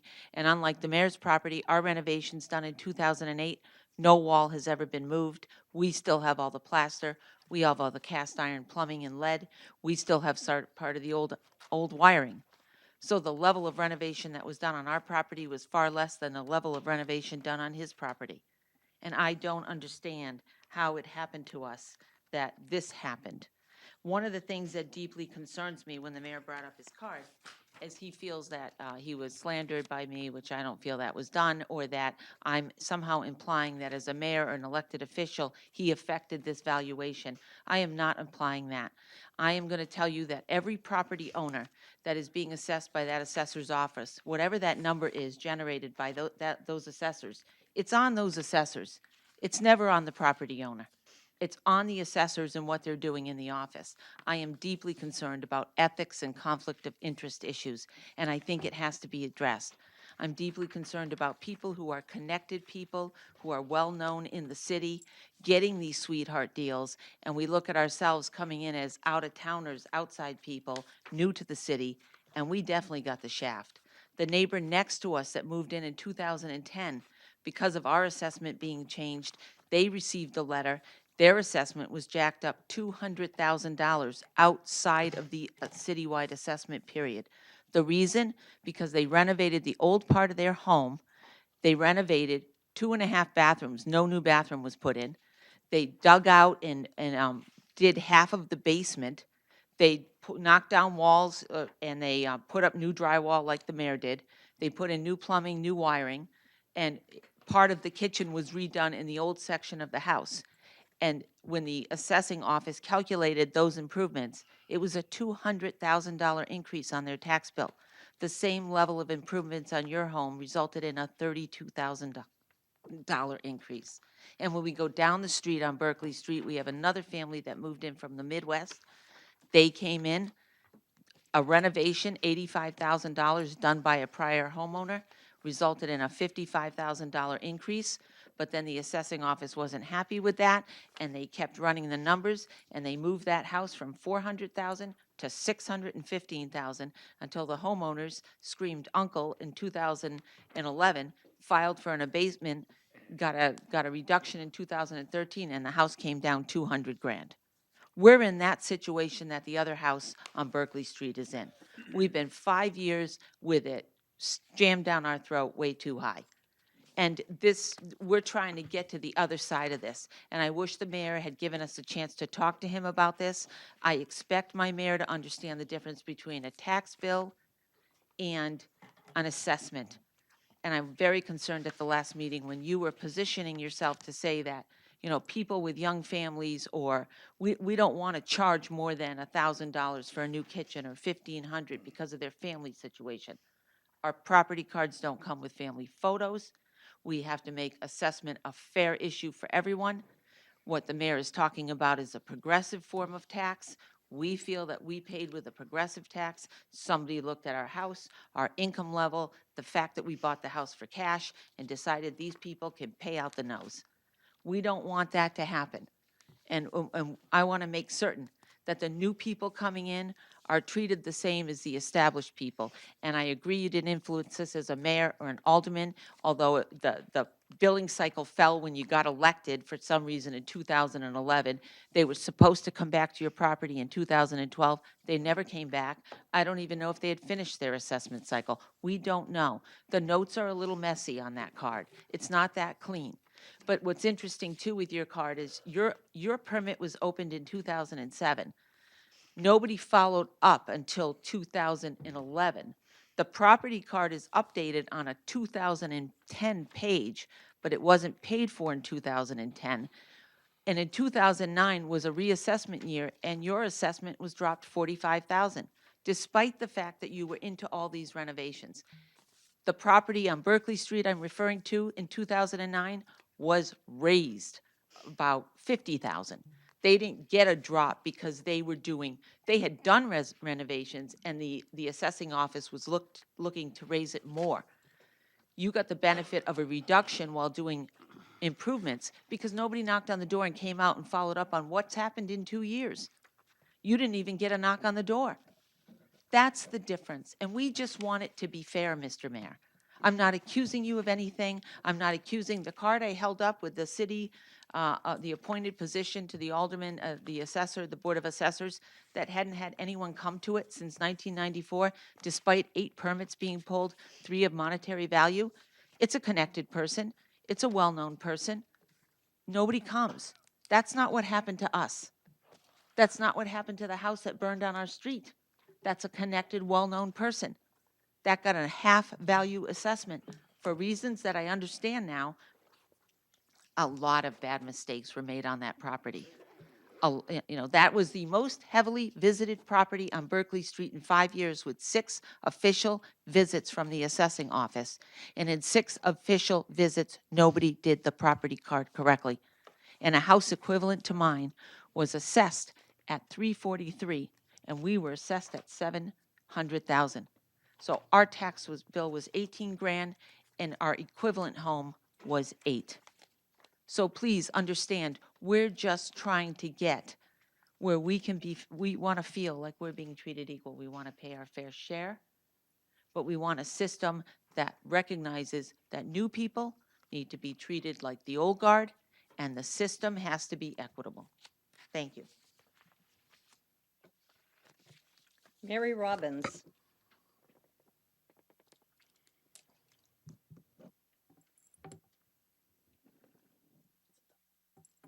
Good evening. I'll make this short because I guess we're running long.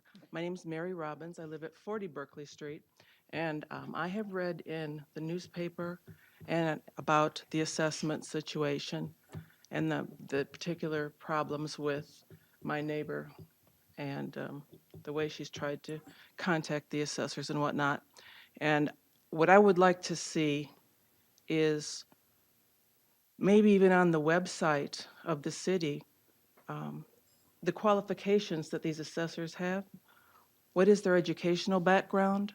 And what specific training do they have to be assessors?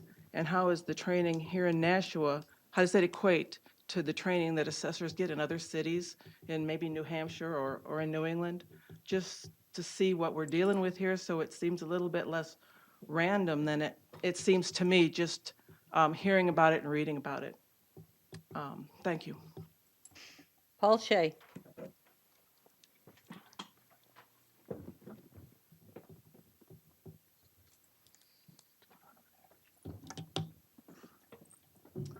My name is Paul Shea. I'm a resident of 102 Toll Street. I'm also the executive director for Great American Downtown. I sent you remarks in favor of the Performing Arts Center updates, and I just wanted to stick around this evening to say thank you for the mindful way in which you're approaching this project. It's a complex thing. There's a lot of work that has gone into it, will go into it, and you're all doing great work to ensure that it's done in a responsible and sustainable way, and that the project has great success. So thank you for that. Remarks by members of the Board of Aldermen. I'll start on this side.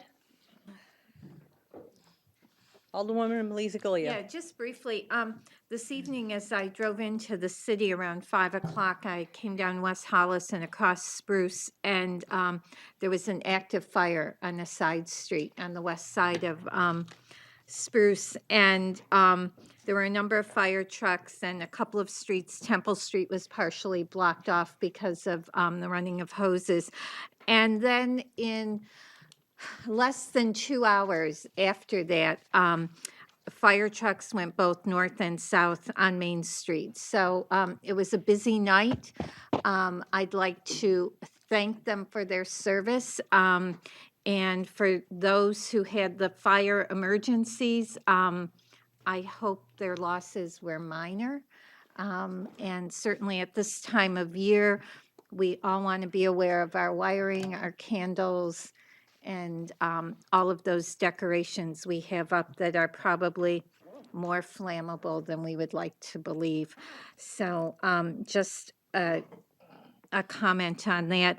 And then finally, for those who were here and some who are still here, all of those that were sworn in or will be sworn in, thank you.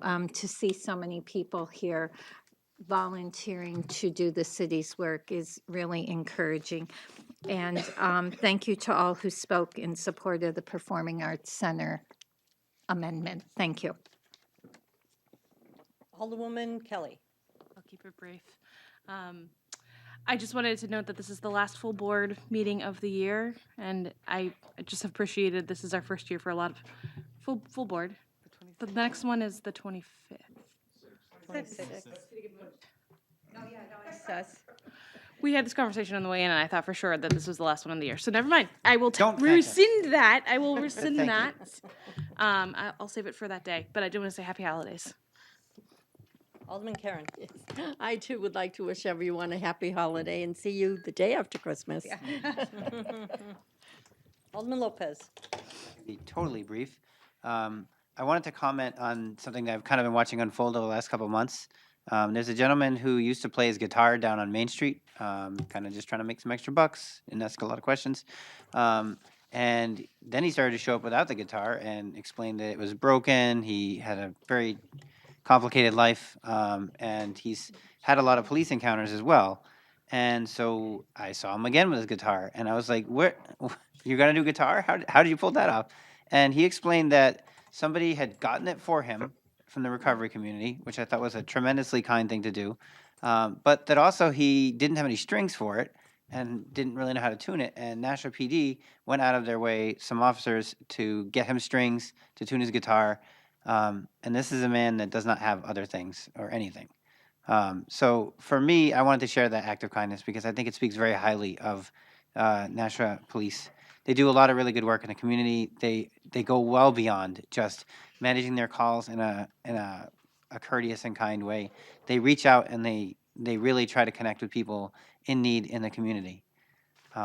Next Friday, December 21st at 5:30 in front of Main Street Methodist, we're going to be acknowledging the people who've passed away while homeless. We do it on the longest night of the year because it's the longest night that people have to go through when they're unsheltered. So I encourage all of you to join us when we're doing that. And also, I am grateful to everybody who does whatever they can to help people around them who you may just walk by, you may not necessarily see, find a place to stay, especially when it's cold and it's dark. Alderman Laws. I just wanted to thank everyone who came here tonight and sat through this incredibly long meeting. It means a lot to me, and I'm sure it means a lot to everyone else on the board. Thank you. Alderman Clay. Yes, I'd like to give my condolences to Vivian McGuire's family. As the mayor said, her passing was quite a shock. Quite a shock. She was a lady who I used to call her Little Spitball Fire. And she was a tiny little thing, but no matter how sick she was always right there to bring soup to somebody else.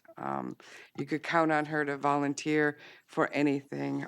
She was truly a great lady. And I want to also share, pardon my voice is going, I want to share something that Alderwoman Kelly had said to me earlier today. And it's perfect for tonight. Sometimes we agree, sometimes we don't, but we're going to get the job done. And I think that really summed up tonight. And I too would like to thank everybody who came, who spoke today, and all of you diehards who stay here through the night with us. Thank you. Alderman Dowd. Yeah, happy holidays, everyone, and I wanted to mention that the Joint Special School Building Committee has selected Harriman as our architect, and Phase 1 is commencing, along with Harvey Construction, who I had mentioned before, is our construction manager, and we will be moving forward with the middle school project.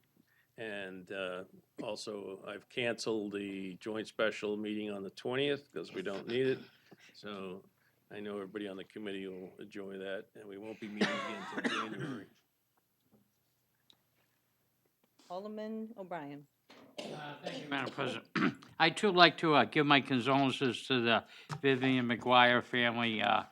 She was truly a strong advocate of our democratic process, standing at the polls, doing all sorts of work, and her work will be surely missed, and she was a great person. So my condolences again to the family.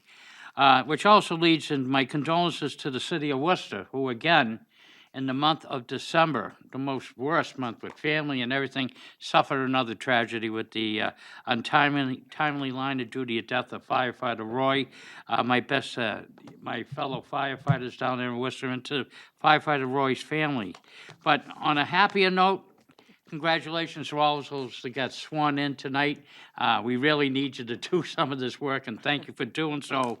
I would be amiss if I did not comment on the fine millinery display that we received tonight and the choice of hat attire by Alderman Karen, Alderman Kelly, and Alderman Clee. It was very nicely and very enjoyed. I too wore my holiday tie tonight and took the liberty to decorate my desk. So may I wish to everybody happy holidays to all. Thank you. I too would like to wish everyone happy holidays, and we did have plans to go out after the meeting. However, I think all the restaurants and bars have closed by now, so maybe we can reschedule that for the 26th. Is your house open or? Not tonight. Dinner in the oven. All right, committee announcements. Alderwoman Melissa Goya. The PDC is scheduled for Tuesday, the 18th. Thank you. No one else? We have a motion. Motion to adjourn. Motion is to adjourn. All those in favor? Aye. Opposed? And we are adjourned at 11:11. Thank you, everyone.